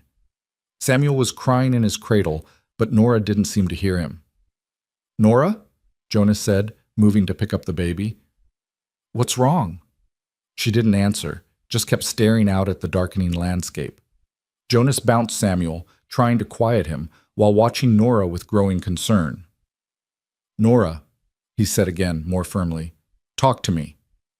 "It's his birthday," she whispered. "Thomas, he would have been 6 months old today. If he'd lived, he'd be 6 months old." Jonas's chest constricted. He'd known this day was coming. He'd even marked it on the calendar, planning to acknowledge it somehow. But he hadn't expected it to hit Nora this hard. "I'm sorry," he said quietly. "I should have said something this morning." "Would it have made it easier, knowing that we were both thinking about my dead baby all day?" Nora's voice was sharp with pain. "Nothing makes it easier, Jonas. Nothing. Not time. Not a new husband. Not even nursing Samuel. Nothing." Samuel's cries intensified, and Jonas realized with dismay that the baby was rooting against his chest, looking for milk that wasn't there. "Nora, I know you're hurting, but Samuel needs to eat." I know that, Nora snapped, turning from the window. I know he needs me. I know he'll starve if I don't feed him. That's all I am now, isn't it? A source of milk. Not a mother, not even a wife, really. Just a woman with useful breasts. That's not true, and you know it. Is it? Then what am I, Jonas? Who am I in this house? Jonas stared at her, seeing the wild edge of grief in her eyes, and knew he needed to choose his words carefully. You're Nora, he said. You're the woman who saved my son. You're the woman who's teaching him to smile. You're the woman who makes the cabin feel like a home instead of a tomb. You're Samuel's mother, whether biology says so or not, and you're my wife, my partner, the person I'm building a life with. But I don't want to build a life, Nora cried. I want Thomas back. I want my baby back, and I can't have him. And nursing Samuel just reminds me every single day of what I lost. Samuel was screaming now, his face red with frustration and hunger. Jonas felt torn between his son's immediate needs and Nora's obvious crisis. But Samuel couldn't wait, and Nora needed to face this. Then feed him, Jonas said, holding out the baby. Feed him and cry while you do it if you need to. Be angry at the unfairness of the universe while you nurse him. I don't care. But he needs you, Nora. Right now, in this moment, he needs you. Nora stared at Samuel, her face crumpling. Then she took him, almost roughly, and sat down in the rocking chair. She unbuttoned her dress and brought the baby to her breast, and Samuel latched on desperately, drinking like he'd been starved. Jonas watched Nora rock and nurse his son, tears streaming down her face, her whole body shaking with suppressed sobs. He wanted to comfort her, wanted to fix this, but he knew he couldn't. Some grief was too big to be fixed. All he could do was witness it. After Samuel had eaten and fallen asleep, Nora carefully placed him in his cradle and then stood there, swaying slightly, looking lost. I need to go to his grave, she said. To Thomas's grave. I need to be there today. Jonas looked out the window. The sun was setting, and it would be full dark within the hour. The temperature was dropping fast. It would be bitter cold by the time they could make the trek to her old cabin and the ridge beyond. It's getting dark, Jonas said carefully. And cold. Maybe we should wait until morning. I can't wait until morning. It'll be tomorrow then, and the day will have passed and I'll have failed him again. Please, Jonas, I need to go. Jonas saw the desperation in her eyes and made a decision. All right, bundle up warm. I'll get the horses ready and ask Mrs. Brennan to watch Samuel for an hour or two. Nora's eyes widened. You're coming with me? Of course I'm coming. You're my wife. Your grief is my grief. But you didn't know Thomas. He wasn't your son. No, Jonas agreed, but he was yours. And you're mine now. So in a way, he's mine too. Fresh tears spilled down Nora's cheeks, but she nodded and went to put on her warmest clothes. Jonas rode quickly to the Brennan farm and explained the situation. Mrs. Brennan, who'd softened considerably since Jonas's marriage, immediately agreed to watch Samuel. Take all the time you need, she said. And Jonas, tell your wife, tell her I lost a baby once too. A long time ago. I know what today must feel like. By the time Jonas returned, Nora was ready, dressed in her heavy coat and wrapped in shawls. They rode out together into the gathering darkness, the horses picking their way carefully through the snow. The temperature was dropping fast, their breath forming clouds in the air. The trek to Nora's old cabin took nearly an hour. When they arrived, Nora didn't even glance at the dark, empty structure. She just dismounted and began climbing the ridge behind it, moving with purpose despite the difficult terrain. Jonas followed, leading both horses, his boots slipping on the icy slopes. At the top of the ridge, sheltered by a stand of pines, Jonas saw it. A small mound of stones, carefully arranged with a wooden cross at the head. Someone, Nora, had carved Thomas into the wood, along with his birth and death dates. The dates were only 3 hours apart. Nora sank to her knees in the snow beside the grave, and for a long moment she just knelt there, silent. Then she began to speak, her voice so quiet Jonas had to strain to hear it. "Hi, baby," she whispered. "It's Mama. I'm sorry I haven't been here in so long. I've been living somewhere else, taking care of another baby. His name is Samuel, and he needs me because his mama died, just like you need me because you died." Jonas felt something break inside his chest, but he stood still, giving Nora her moment. I think about you every day, Nora continued. Every time I nurse Samuel, I think about you, about how I never got to do that for you. You tried so hard, baby. You tried to breathe, tried to live, but you were just too small, too early, and I couldn't save you. Her voice broke on the last words, and she bent forward until her forehead touched the cold stones. I'm sorry, she sobbed. I'm so sorry I couldn't keep you alive. I'm sorry I buried you alone. I'm sorry I moved away. I'm sorry for everything. Jonas couldn't stand it anymore. He knelt beside Nora and pulled her against his chest, letting her sob into his coat. She clung to him like a drowning person, her grief pouring out in waves. It's not your fault, Jonas murmured into her hair. None of this is your fault. You hear me, Nora. You didn't fail him. Sometimes babies die, and it's not anyone's fault. It's just cruel and unfair and wrong. But I'm his mother. I'm supposed to protect him. You did protect him. You held him. You loved him. You gave him every moment of life he could have.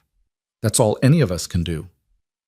They knelt there together in the snow and darkness, two grieving parents at the grave of a child who'd never had a chance to live.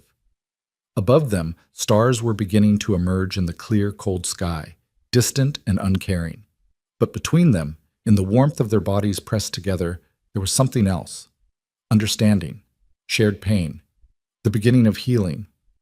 Finally, when Nora's sobs had quieted to shivering breaths, Jonas spoke again. I brought something, he said. He reached into his coat and pulled out a small carved horse, one of the ones he'd made during his anxious nights. I thought maybe Thomas would like to have something. From me. From Samuel's father. A gift from one family to another. Nora stared at the little horse, then at Jonas, her eyes wide and wet. You made this for Thomas? I made it for you, for both of you, so he'd know that someone besides his mama remembers him, so he'd know that he matters. Nora took the horse with trembling hands and placed it carefully on the grave, wedging it between two stones so the wind wouldn't take it. Then she turned and threw her arms around Jonas's neck, hugging him so tightly he could barely breathe. Thank you, she whispered fiercely. Thank you for seeing him. Thank you for making him real. Jonas held her, and for the first time since Margaret died, he felt something shift in his chest. Not the death of his old love, but maybe the first stirrings of something new. Not romance, not yet, but care. Deep, genuine care for this woman who'd endured so much and was still standing. They stayed at the grave until the cold became dangerous, then made their way back down the ridge to the horses. The ride home was quiet, but different from their usual silences. This one felt companionable, like they'd crossed some invisible line together and emerged on the other side changed. When they retrieved Samuel from Mrs. Brennan, the older woman looked at them both carefully. You all right? Yes, Nora said, and it sounded like the truth. Yes, I think we are. That night, as Jonas lay by the fire and listened to Nora singing to Samuel in the bedroom, he realized something had fundamentally changed. They weren't just two strangers bound by necessity anymore. They were becoming something more. Partners, yes, but also friends. People who'd seen each other's worst grief and hadn't turned away. It wasn't love yet, but maybe it was the foundation on which love could eventually be built. And for now, in the cold heart of winter, that was enough. From the bedroom, Nora's voice rose in song. Not a lullaby this time, but one of her Scottish ballads. A sad song about love and loss, but also about survival. About people who endured impossible things and somehow found reasons to keep going. Jonas closed his eyes and let the music wash over him, and for the first time in months, he fell asleep without nightmares. The next morning, Jonas woke to find Nora already up and dressed, standing at the door with her coat on. Where are you going? He asked, rubbing sleep from his eyes. To town, she said. I need to see Mrs. Chen. Do you want me to come with you? Nora shook her head. No, this is something I need to do myself. Can you watch Samuel? Of course, but Nora, what's this about? She smiled then, and it was the first real smile he'd seen from her since the wedding. I'm going to order a headstone, she said. A proper one for Thomas, with his full name and dates, and maybe a verse or a picture. Something beautiful. Something that says he mattered. Jonas felt his throat tighten. That's a good idea. And I'm going to ask if she knows anyone who can help me plant trees. Come spring, I want Thomas's grave surrounded by apple trees. So even when I can't visit, there'll be something alive and growing there, something that blooms. Jonas stood and crossed to her, taking her hands in his. We'll plant them together, he said. You, me, and Samuel. We'll make it beautiful for him. Nora squeezed his hands, and in her eyes, Jonas saw something he hadn't seen before. Not love, not yet, but possibility, hope. The fragile belief that maybe, somehow, they could build something good from all this grief. Thank you, she whispered. For what? For understanding, for not trying to make me forget him, for letting me love my dead baby while also caring for your living one. That's what family does, Jonas said. And as he said it, he realized it was true. They were family now. Not a traditional one, not a simple one, but a family nonetheless. Built from loss and need and the stubborn human refusal to give up even when everything seemed impossible. Nora left for town, and Jonas spent the day caring for Samuel. The baby was growing stronger every day, filling out, becoming more alert and responsive. He'd started smiling recently, real smiles, not just gas, and the sight of it never failed to make Jonas's heart ache with a mixture of joy and grief. Margaret should have been here to see this. But Nora was, and that mattered too. When Nora returned that evening, her cheeks were flushed with cold and something else. Excitement, maybe. Purpose. Mrs. Chen knows a stonemason, she announced. He'll carve whatever I want. And her husband has connections with a nursery that imports apple tree saplings. They're expensive, but he said he'd give us a fair price. We can plant them as soon as the ground thaws. How many trees? I was thinking 4, one for each direction. So no matter where the sun is, Thomas's grave will have shade. Jonas nodded. 4 trees. We can do that. That night they sat together by the fire after Samuel had fallen asleep, and Nora pulled out paper to sketch what she wanted on the headstone. She drew carefully, her tongue caught between her teeth in concentration, and Jonas watched her work, seeing the life returning to her eyes. What do you think? She asked finally, showing him her sketch. She'd drawn a small angel, its wings spread protectively, along with Thomas's name and dates and a verse, too beautiful for earth. It's perfect, Jonas said. He'll love it. Nora looked at him seriously. Do you really believe that? That he can see us, know what we're doing? Jonas thought about it. I don't know what I believe anymore, he admitted. But I think if love means anything, if it has any power at all, then yes. He knows you love him. He knows you haven't forgotten. Nora nodded and carefully folded the sketch. I used to pray all the time, she said quietly, before Thomas died. I prayed for him to live, prayed for a miracle. And when he died anyway, I stopped. I figured God wasn't listening or didn't care or maybe didn't exist at all. And now? Now I don't know. But tonight, kneeling at his grave with you, I felt something. Not God, maybe, but something. Like Thomas was there, listening, knowing we hadn't abandoned him. She looked at Jonas. Does that sound crazy? No, Jonas said. It sounds like hope, and we could both use more of that. They sat together in comfortable silence, watching the fire burn low, and outside the window the first stars of evening began to appear. Winter still held the valley in its grip, but somewhere beneath the snow and ice, spring was waiting. Inevitable, unstoppable, just like the strange, unexpected life they were building together, one day at a time.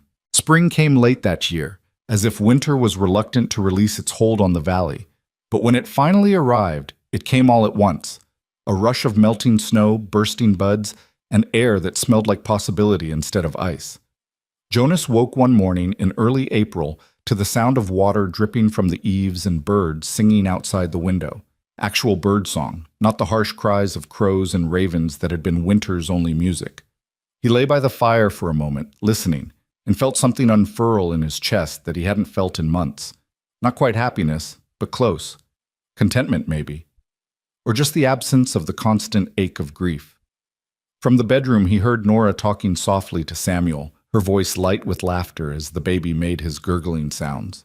Samuel was almost 4 months old now, strong and healthy, with Margaret's nose and eyes that were starting to shift from baby blue to something darker. He'd started grabbing things recently, reaching for Nora's hair or Jonas's beard with surprising determination. Jonas got up and stretched, his back protesting slightly. Sleeping by the fire was taking its toll, but he hadn't suggested moving into the bedroom with Nora. That line hadn't been crossed yet, and he wasn't sure if it ever would be. They'd settled into a comfortable partnership, something like friendship but deeper, bonded by shared grief and the daily work of survival. But love? Romance? Those were still territories they hadn't explored. He built up the fire and put coffee on to boil, then went outside to check on the animals. The snow had melted enough to reveal patches of brown grass, and the horses were restless with the change in weather, tossing their heads and prancing in the paddock. Jonas's breeding mare, Birdie, was heavy with foal. She'd be dropping any day now, and he felt a flutter of anxiety about it. New life always brought the possibility of death with it. When he came back inside, Nora was nursing Samuel in the rocking chair, her hair loose around her shoulders. She looked up as Jonas entered, and he was struck by how different she looked from the gaunt, grief-stricken woman who'd collapsed in her cabin months ago. She'd filled out some, the sharp edges of starvation smoothed away by regular meals. Her eyes were clearer, less haunted. She looked, Jonas realized, almost peaceful. "I was thinking," Nora said as Jonas poured coffee for them both. "Today might be a good day to go to Thomas's grave. The ground should be soft enough to plant the trees." Jonas had been thinking the same thing. The apple saplings had arrived 2 weeks ago, and they'd been keeping them wrapped and moist, waiting for the right conditions. "I'll hitch up the wagon after breakfast," he said. "We can take Samuel with us. Make it a family trip." The word family hung in the air between them for a moment.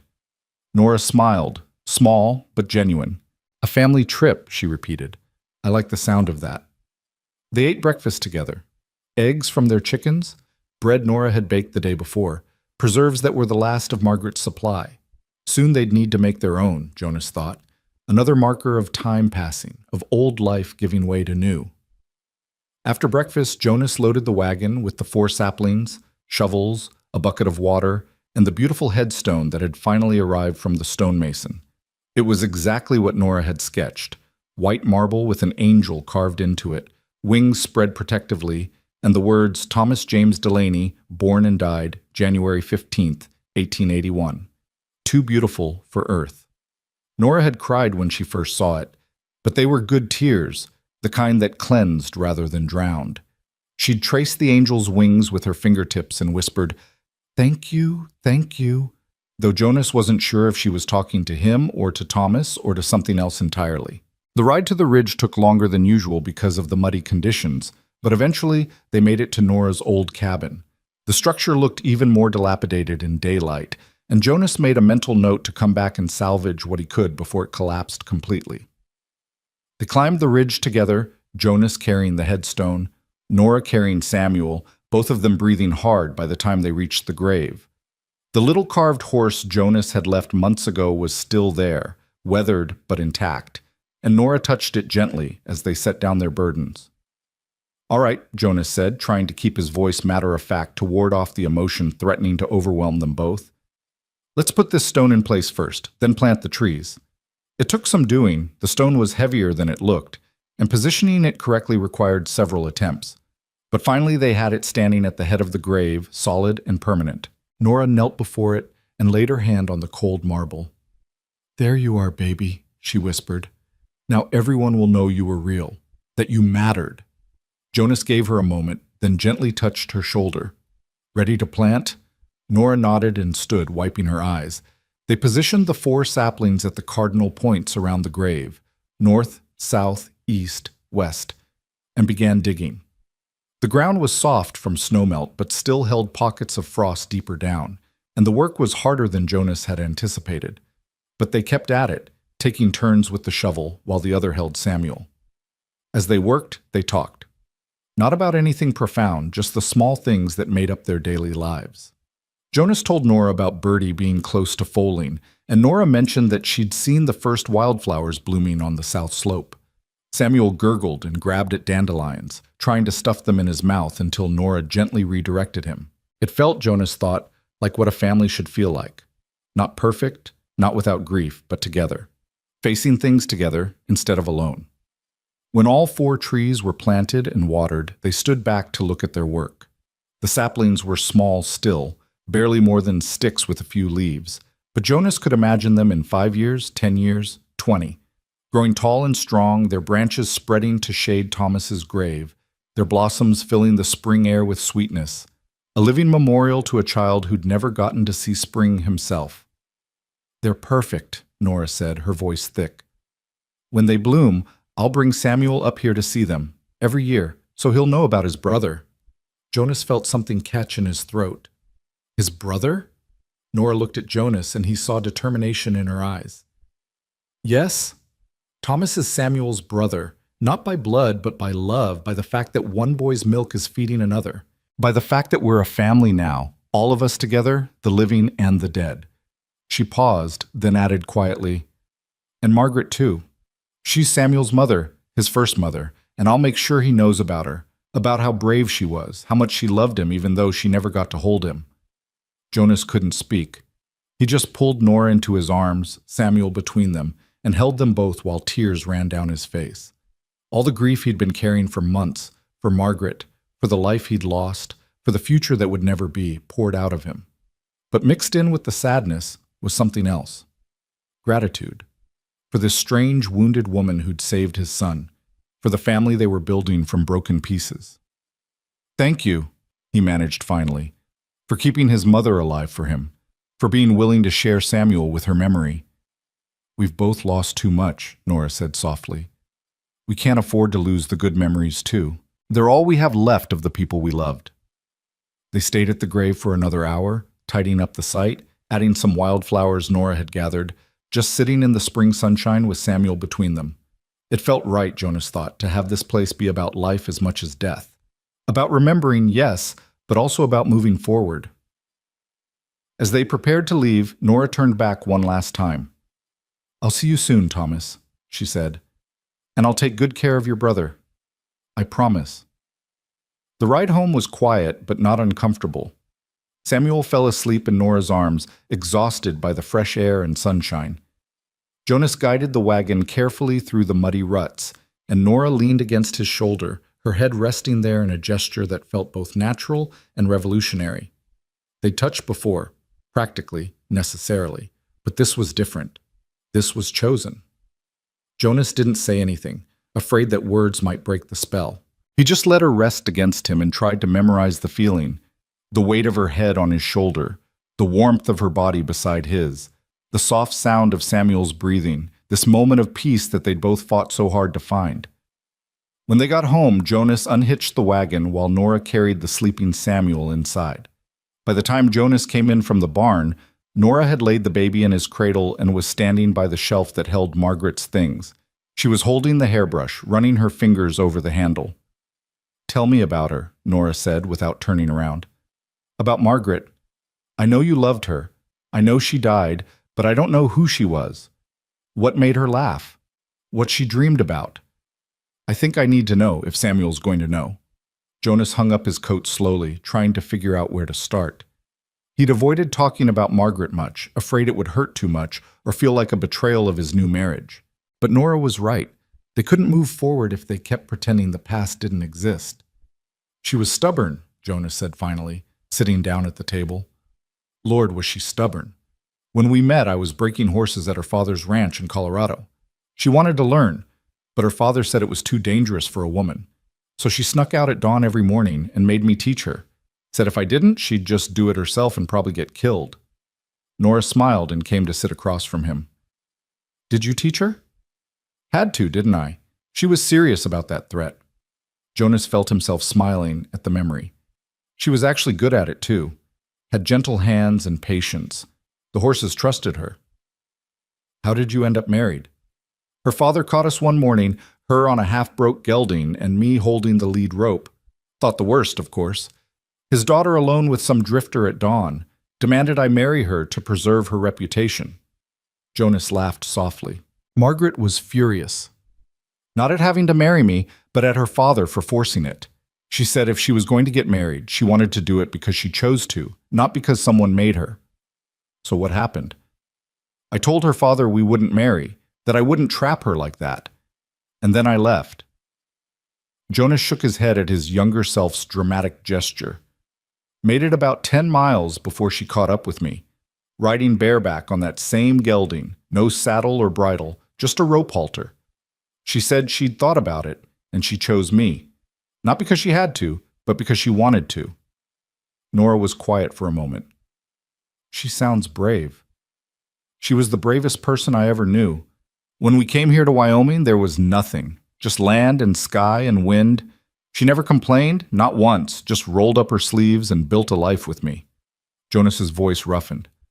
When she got pregnant, she was so happy. Used to talk to her belly all the time, telling the baby about the ranch, about the horses, about all the things they'd do together. She had names picked out, Samuel if it was a boy, Sarah if it was a girl. Samuel was her choice? Jonas nodded. She loved the story from the Bible, about Hannah praying for a son and God finally hearing her. Margaret said that's what this baby was, a prayer finally answered. He looked at Nora. That's why your suggestion meant so much. You didn't know, but you chose the name she would have chosen. Tears were running down Nora's face. She would have been a wonderful mother. Yes, but Nora, you need to understand something. Jonas reached across the table and took her hand. She would have been wonderful, but you are wonderful. You've kept Samuel alive. You've loved him when you were still drowning in grief for your own child. You've been exactly what he needed, exactly when he needed it. Margaret would be grateful to you. I know she would. How can you know that? Because I know her, and I know she'd want Samuel to be loved and cared for, no matter who was doing it. She'd want him to have a mother's love, even if that mother wasn't her. Jonas squeezed Nora's hand. You're not replacing Margaret. You're honoring her by keeping her son alive and loved. Nora sobbed once, then pulled herself together with visible effort. I want Samuel to know both his mothers, she said fiercely. The one who carried him and the one who fed him, the one who gave him life and the one who kept him alive. They're both his mothers, and he should grow up knowing that. We'll tell him, Jonas promised. When he's old enough to understand, we'll tell him everything.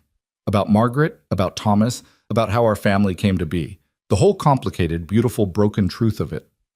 They sat together in the afternoon light, hands clasped across the table, and Jonas felt something settle in his chest. This was his family now. Not the one he'd planned for, not the one he'd expected, but the one he had. And it was enough.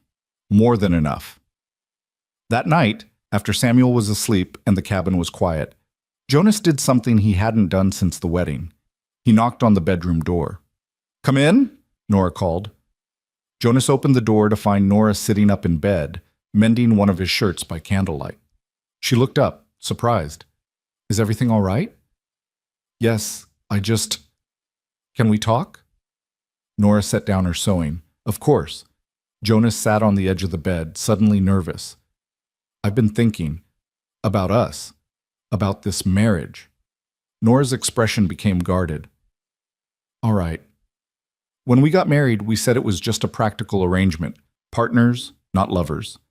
Separate beds, separate lives, just sharing a house and a baby. Jonas took a breath. But Nora, I don't think that's what we are anymore. Somewhere along the way, we became something more. Friends, at least. Maybe more than friends. Nora's hands twisted in the quilt. Jonas, I don't know if I can... I'm not asking you to love me, Jonas interrupted gently. I'm not even sure what I'm asking. I just think we need to be honest about what this is becoming. Today, at Thomas's grave, when you called Samuel his brother, when you leaned against me in the wagon, that felt like more than a practical arrangement. It did, Nora admitted quietly. It felt like we were actually married. Not just on paper, but really married. Is that something you want? Or does it scare you? Nora was quiet for a long time. Both, she said finally. I'm terrified, Jonas. Terrified that if I let myself care about you, really care, something terrible will happen. Everyone I've loved has left or died, and I don't think I can survive that again. You might not have to survive it. Maybe this time things will be different. Or maybe they won't. Maybe we'll have 5 good years or 10 good years, and then you'll die, and I'll be right back where I was, alone and broken, and wishing I'd never let myself hope. Jonas couldn't argue with that. Life offered no guarantees, people died, hearts broke. Hope was always a risk, but he'd learned something these past few months, living with Nora and Samuel, building a life from ruins. "Here's what I think," Jonas said slowly. "I think being safe means being alone. It means protecting your heart so carefully that nothing can touch it, not pain, but not joy either. And I think that's a kind of death all by itself. Slower than the regular kind, but just as final. So what's the alternative? The alternative is risk. Is saying yes to life even though we know how it ends. Is loving people even though we might lose them." Jonas reached out and touched Nora's face gently. "I'm not asking you to love me today. I'm just asking if you're willing to try. If you're willing to risk it." Nora closed her eyes, leaning into his touch. "What if I'm not brave enough? Then we keep going as we are, and that's fine too. But Nora, I've watched you walk through a blizzard to save a stranger's baby. I've watched you survive losing your own child and still find it in yourself to feed another. You're the bravest person I know, braver than Margaret, braver than me, braver than anyone. I don't feel brave. I feel terrified every single day. That's what makes it brave, doing it anyway, despite the terror." Nora opened her eyes and looked at him, really looked at him, for a long moment. Then she reached up and covered his hand with hers, pressing it against her cheek. "All right," she whispered. "All right, I'll try. But Jonas, you have to be patient with me. I'm so broken, and I don't know how to put myself back together. Then we'll figure it out together. We'll be broken together, and maybe that's its own kind of whole." Jonas stood then, giving her space, not wanting to push too far too fast, but Nora caught his hand. "Stay," she said. Just to sleep. Together. Like actual married people. I'm tired of you sleeping by the fire. I'm tired of being alone in this bed." Jonas felt his heart stutter. "Are you sure?" "No, but I'm going to do it anyway, because you're right. Being safe is its own kind of death, and I'm tired of dying." So Jonas lay down beside his wife for the first time, fully clothed, on top of the quilts, maintaining a careful distance. They lay there in the darkness, not touching, barely breathing, both terrified and hopeful in equal measure. "Jonas?" Nora's voice came out of the dark after a few minutes. "Yes? Thank you for not giving up on me, for not sending me away. Thank you for saving my son, for giving me a reason to keep living." More silence. Then slowly, tentatively, Nora's hand found his in the darkness and held on. Jonas squeezed back, and they lay like that, hands clasped, until sleep finally claimed them both. The spring days grew longer and warmer. Birdie foaled successfully, a strong colt that Jonas named Promise because that's what it felt like. A promise that life could continue, that new things could be born even after so much death. Samuel grew stronger, started sitting up on his own, began eating solid foods that Nora mashed carefully for him. The ranch work picked up as winter's grip finally loosened completely. And Jonas and Nora? They learned each other slowly, carefully, like people learning a new language.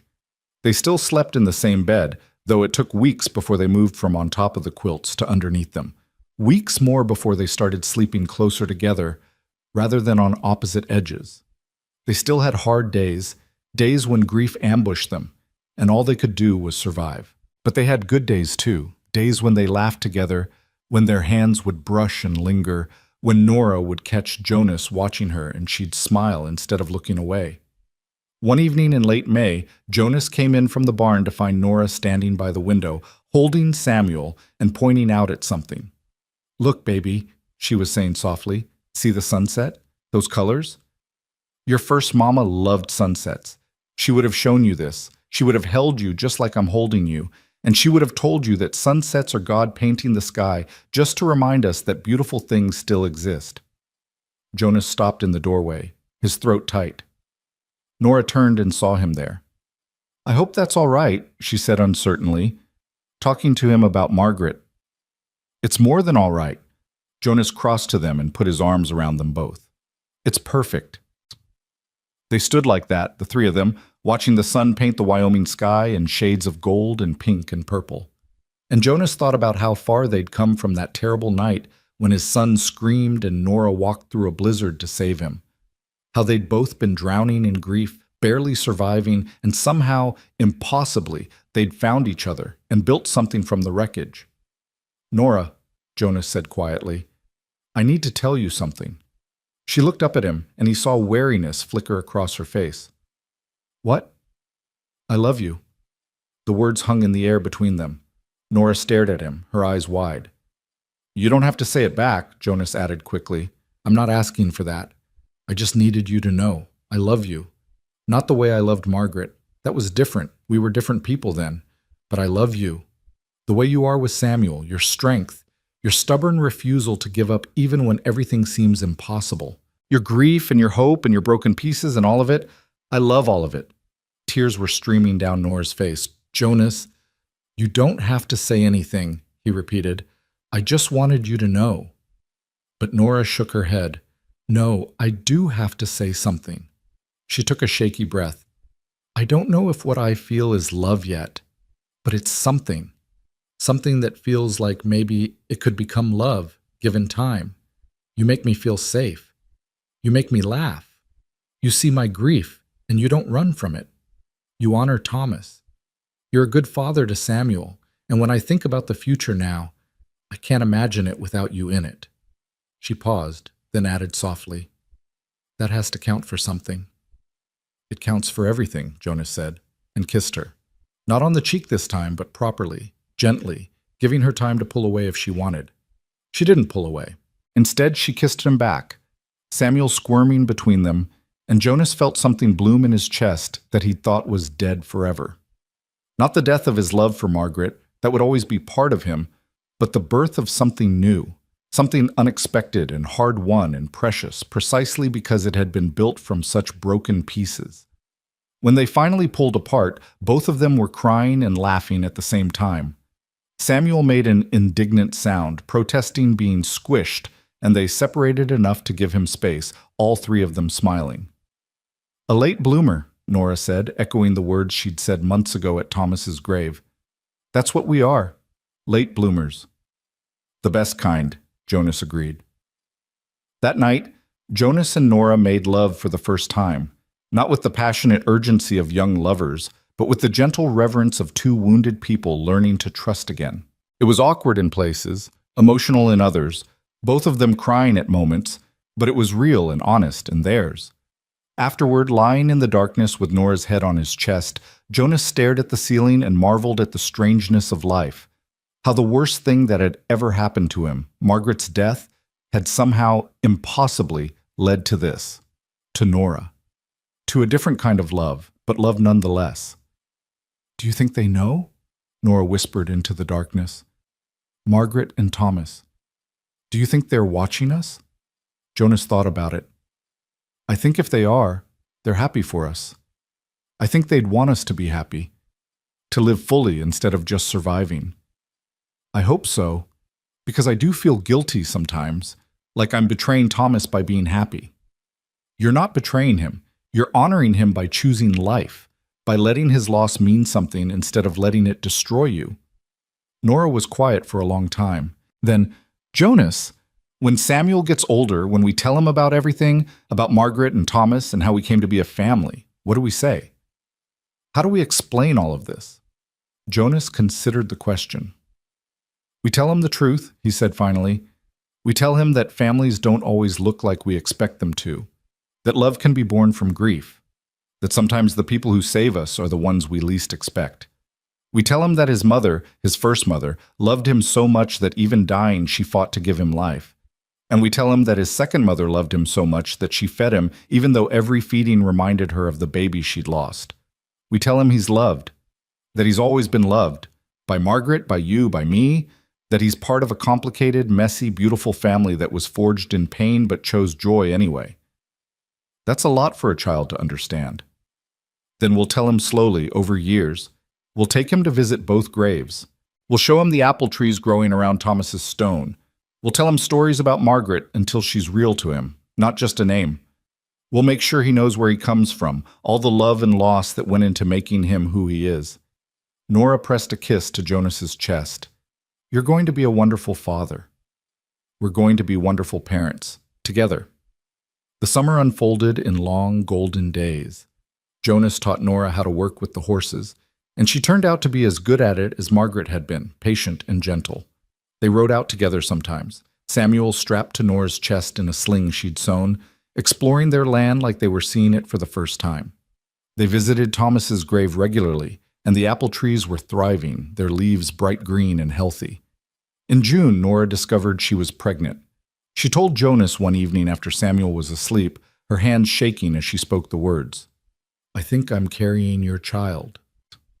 Jonas felt the world tilt, joy and terror in equal measure. "Are you sure?" "I haven't bled in 2 months. I'm sick in the mornings. My body remembers this feeling." She looked at him with wide, frightened eyes. "Jonas, I'm so scared. What if I lose this one too? What if—" Jonas pulled her into his arms, cutting off the spiral of what-ifs.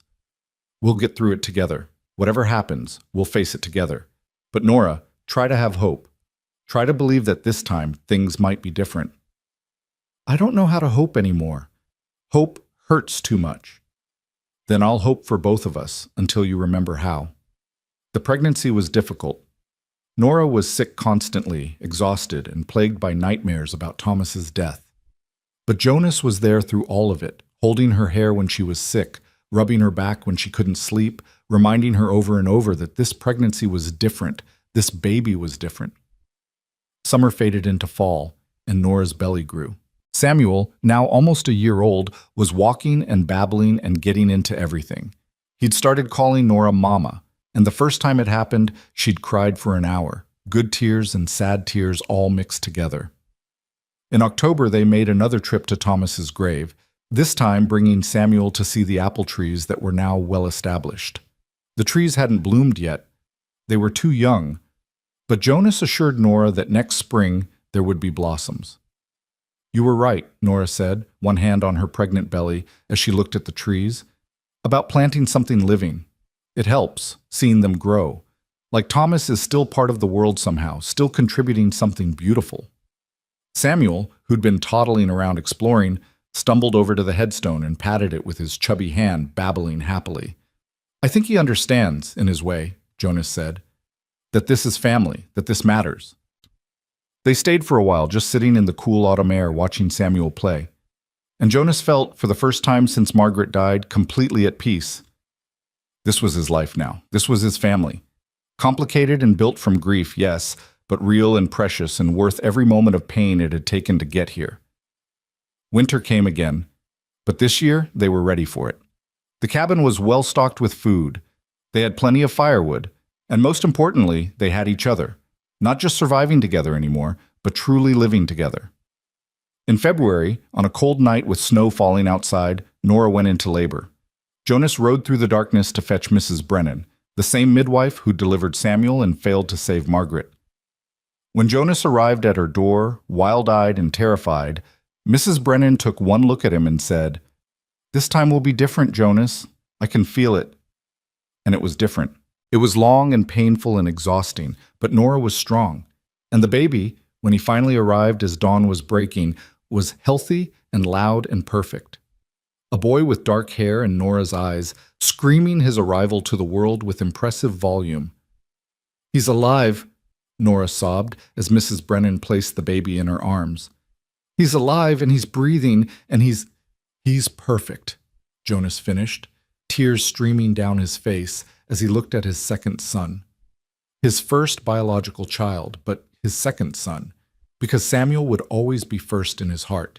They named him James Thomas Hale, James for the husband Nora had lost, Thomas for the son she'd buried. Jonas had suggested it, wanting to honor all the loss that had brought them to this moment. Samuel, now walking and talking in simple words, was fascinated by his baby brother. He'd toddle over to the cradle and pat James's head gently, saying, "Baby, baby," with great seriousness. "You're a big brother now," Nora told Samuel, her voice full of wonder. "You have to help us take care of him." And Samuel did help, in his toddler way. He'd bring blankets when James cried, would sing his own made-up songs to soothe him, would show him toys with all the pride of an older sibling. Watching them together, Jonas felt his heart could burst. This was his family. 2 sons, one born to Margaret and saved by Nora, one born to Nora and fathered by him. And Nora herself, his wife, his partner, the woman who'd walked through a storm to save a stranger's baby and ended up saving Jonas too. Spring came, and this time Jonas and Nora made the trip to Thomas's grave as a family of 4. Samuel walked holding Jonas's hand while Nora carried baby James. When they reached the ridge, they found that the apple trees had indeed bloomed, just as Jonas had promised. White and pink blossoms covered the branches, filling the air with sweetness. Nora stopped and stared, tears streaming down her face. "Oh, Thomas," she whispered, "look at what you grew. Look at how beautiful it is." Samuel ran to the trees, laughing and trying to catch falling petals. James gurgled happily in Nora's arms, and Jonas stood with his wife among the blooming trees, thinking about how life could break you completely, and somehow, impossibly, you could put yourself back together into something new. "A late bloomer," Jonas said, putting his arm around Nora's shoulders. "That's what you said we were, late bloomers." Nora leaned into him, watching their sons play among the trees. "Like us," she said softly. "We already did the hard parts, the grief, the survival, the learning to trust again. This is just the bloom after winter. The best part," Jonas agreed. They stayed there for hours, just being together as a family, letting Samuel run and play, feeding James when he got hungry, talking quietly about their plans for the future.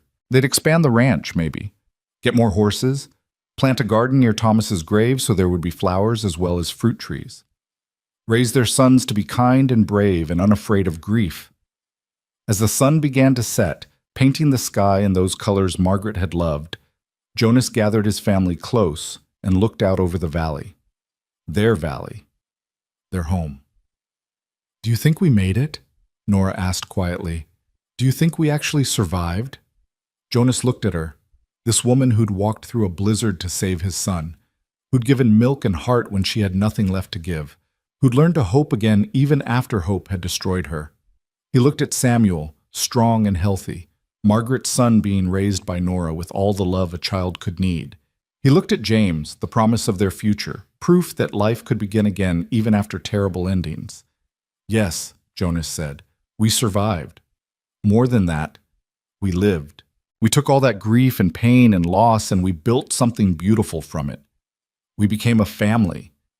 Nora smiled through her tears and pulled both boys close, all 4 of them huddled together as the sun set and the apple blossoms fell around them like snow. "A real family," she agreed. "Not perfect, but real." "The realest thing I know," Jonas said, and kissed his wife while their sons giggled between them, and the wind carried the scent of apple blossoms across the valley.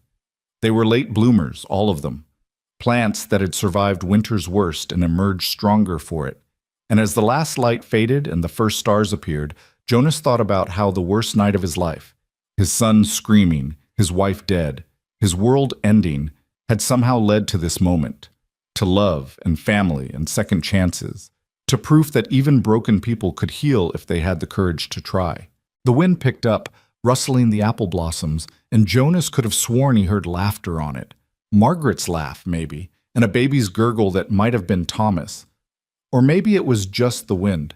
But Jonas chose to believe they were there, watching, approving, blessing this strange family that grief had forged and love had saved. "Time to go home," Nora said finally, as the stars brightened overhead.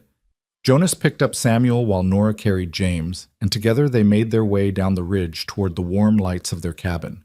Behind them, the apple trees stood sentinel over Thomas's grave, their blossoms glowing white in the moonlight, a living reminder that from death could come beauty, from loss could come love, and from winter's worst storms could come spring's sweetest blooms. They walked together through the gathering darkness, no longer alone, no longer just surviving, but truly, finally, completely alive.